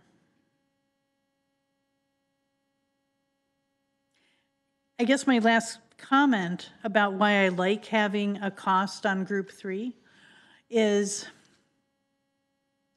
I don't really support demolitions because I feel like when we get the new building, replacing it, it goes into that highest level, that highest tier. Whereas, some of our buildings are aging, and so maybe a whole wing or a whole building at, Continental Circle or somewhere is going to, and, which I think of that one because we're talking in some ways about Group 3, and that's, I just think of that as a more affluent sort of, higher priced property, but probably one of the more expensive rent-controlled properties where you'd get people living there with the higher household income. And so I can imagine someday, that they would say, oh, we'll make more profit if we take down one of our buildings at a time and replace it with something newer. And, it'll solve all of our plumbing problems and will get a premium rent because it'll be so nice. But I would rather have them empty that building, solve their permitting problems, and keep that building, because then the premium rent isn't so extreme. So I don't think it's to the city's advantage if we're trying to keep relatively affordable housing or more affordable housing to incentivize tear downs. And, 555 Middlefield is the infill one, right? I mean, nobody's displaced there. So it's just in addition. And so having a cost to displacing people, I think, benefits the city. So I like having at least the token moving expense on group 3. Thank you. Robert? Yes, I just wanted to make the comment about the 3 times, an income 3 times rent. Yeah, I mean, if you're at that 82% of AMI, you do fulfill that requirement because it says that you're not paying more than 30% of your income in rent. So, I mean, the 3 times comes to 90%, which if you've got 100%, you can do it. So I don't think that we need a separate consideration based on that.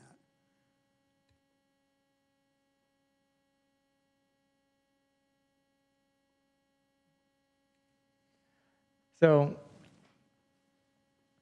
for moving expenses, I think that if we do have any form of benefit that is universal, that accounts for everyone, I see that as being something that could help with the efficacy in allowing us to better track tenants and see who is doing it, because we won't have the group of people who think it's not worth it for them to apply.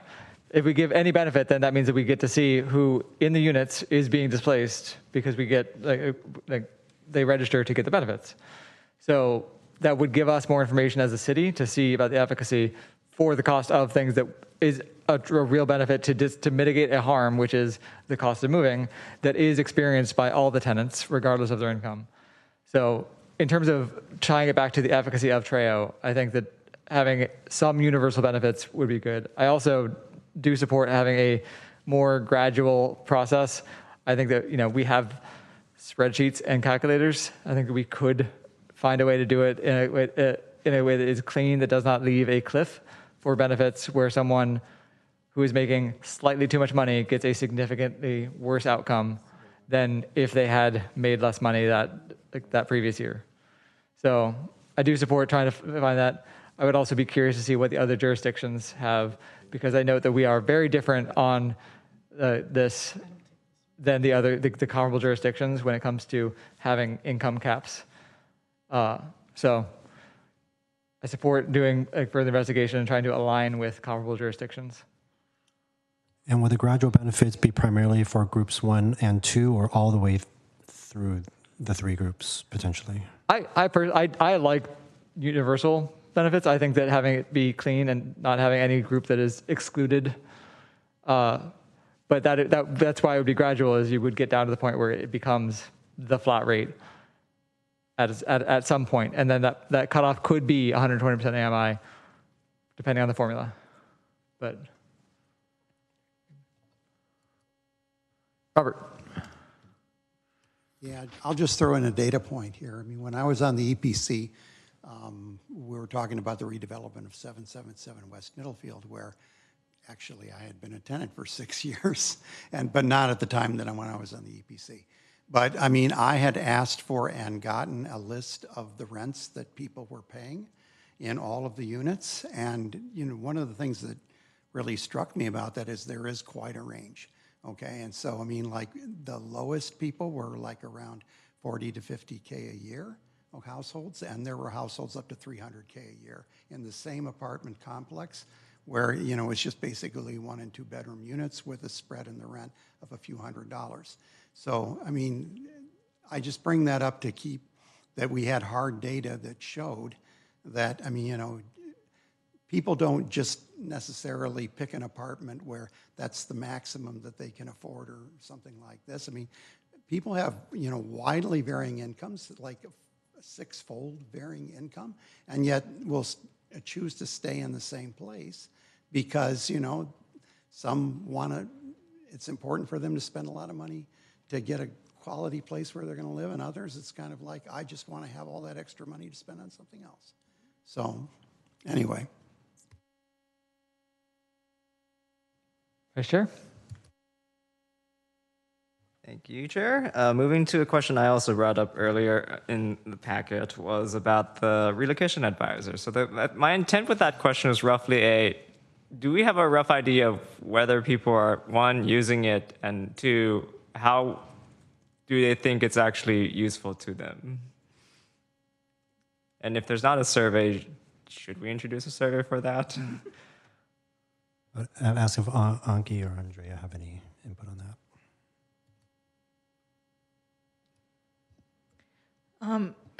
Outside of sort of what we answered in the question about the services they provide and how we know that they have been particularly useful for people who may have some, language access or technology access limitations.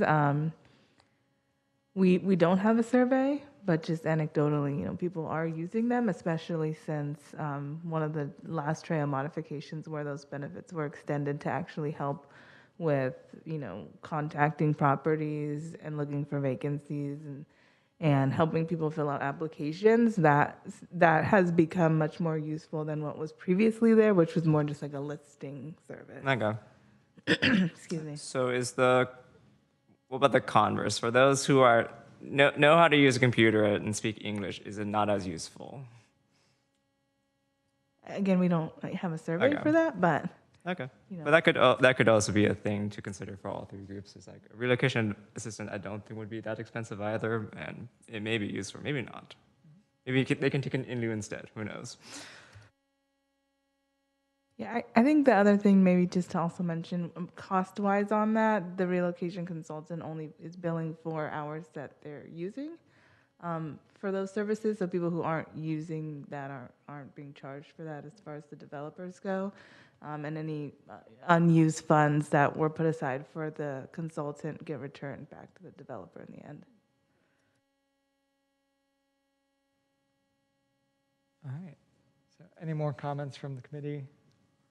And Wayne, do you have what you need? Yes, I think we've gotten the input that we need. Thank you. What input did you? The vice chair wants to know what you've heard, if you don't mind. Yeah. So to recap, essentially the committee supports staff's recommendations. We know that committee member Balch had to leave around question 2. And then regarding additional considerations, we have, I think, support for moving costs potentially across the board. And then we have 2 comments about maybe a graduated methodology rather than these fixed groups. And then I think those are the broad comments for this one. And then committee member Cox provided some input about reasons why the benefits should remain the same for the groups, except for the moving costs.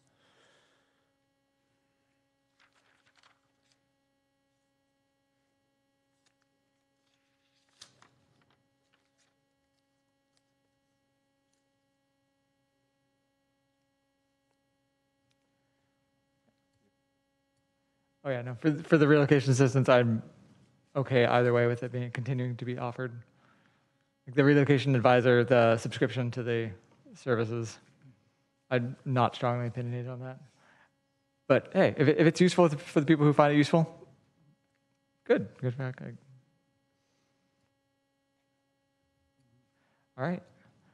So I think those are the 2 questions. Great. Thank you very much. Thank you. Yeah. I look forward to seeing the council study session. So we will now move to committee staff announcements and updates. And I'll hand it back to staff for some presentations.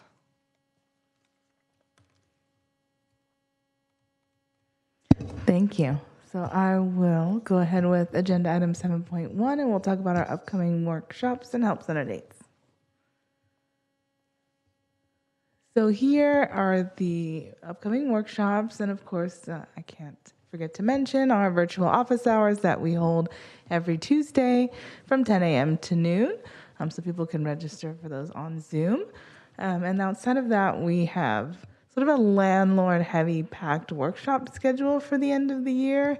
So you'll see November 21st at 2 p.m., we have virtual only, submitting a utility adjustment petition. And December 12th at 2 p.m., virtual only again, submitting a utility adjustment petition. And you'll notice a lot of these are virtual. We have been having a lot of success and a lot of attendance, specifically with landlords coming to our Zooms, and not as much of them coming in person. So we did switch some of our workshops to virtual only. And then sort of rounding out December, right before our break, we're going to start our property registration and annual fee workshops.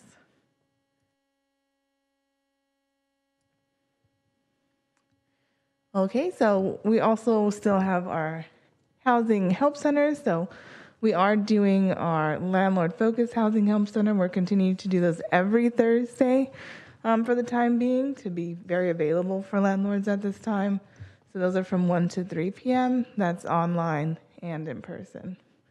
And we're seeing a lot of people coming for utility petitions, and then we're expecting an uptick in fees and registration attendance. And we have our tenant-focused housing help center. Those are continuing to be the first and third Thursdays of the month in the evening from 6 to 8 p.m. That's online and in person. And we are seeing a lot of attendance, very high attendance actually for those, and people coming for multiple categories. So people will come to look at affordable housing options, as well as rent assistance, as well as legal assistance, all in the same evening. So we are being able to help people with a lot of different topics at the same time, which is sort of what we were hoping for with having everything in one spot. So that's been great. That's all for me. Any questions about that? Any questions? No? Well, thank you. Now it's my turn to announce the future agenda items. So, Mike. I would like to make a comment at the end. Okay. Is that now? That would be right after I say that on Thursday, December 12th, we're going to have a meeting where we expect to have some appeals and a review of the mobile home rent stabilization ordinance updates. So look forward to that. Now, are there any additional comments or announcements from committee members or city staff? I have a comment. So a month ago when we met, I think we said, I commented that I thought stories might be educational in our newsletter. And I think a hypothetical story about, the cost of, the title could be something like, the cost of a miscalculation of rent. And tell the story. I mean, tell that it goes back to scary story. Yeah. And, I don't know what landlords will do with that, but I think would be an interesting story to get out to landlords of you're at risk. Or are you aware that if you didn't do, rollbacks way back when, that this is what one landlord encountered. And so I think we have a possibly interesting, catchy story here. And what they'll do with it, I don't know, but I think it would be informative to tell. So is this our full audience here? Are there any Zoom people? No, Zoom people. Okay, so this is everyone. Yes, but you're recorded. So. There were a couple moments tonight during appeals when I had to consciously maintain facial neutrality. And You're still being recorded. Okay, so I'm still being recorded, but I don't think too many people will go watch this. So I invite my fellow committee members to join me in that exercise. Thank you. Robert? Yes, I like Committee Member Edie's comment, but I guess what I would also add is that if we give this story, I mean, it would be good to explain what they can do to cure the situation. Because, I mean, you know, scares with no cures is okay for Halloween, but for later times, we really need to get people on show them where the straight and narrow is. Yes, we want an action movie, not a horror movie. Mm-hmm. Yeah. And we do have a fantastic staff that they could avail themselves of if they know that that's available to them. So, yeah, I like it. I also like stories. So I guess some of the end of this story is how can you reduce this risk? You can review your rents and get them correct. We want a happy ending. So.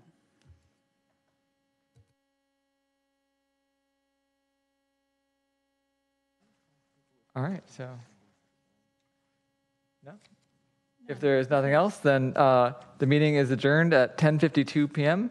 The next Rental Housing Committee meeting is scheduled to be held on Thursday, December 12th at 7 p.m. Wait. There you go.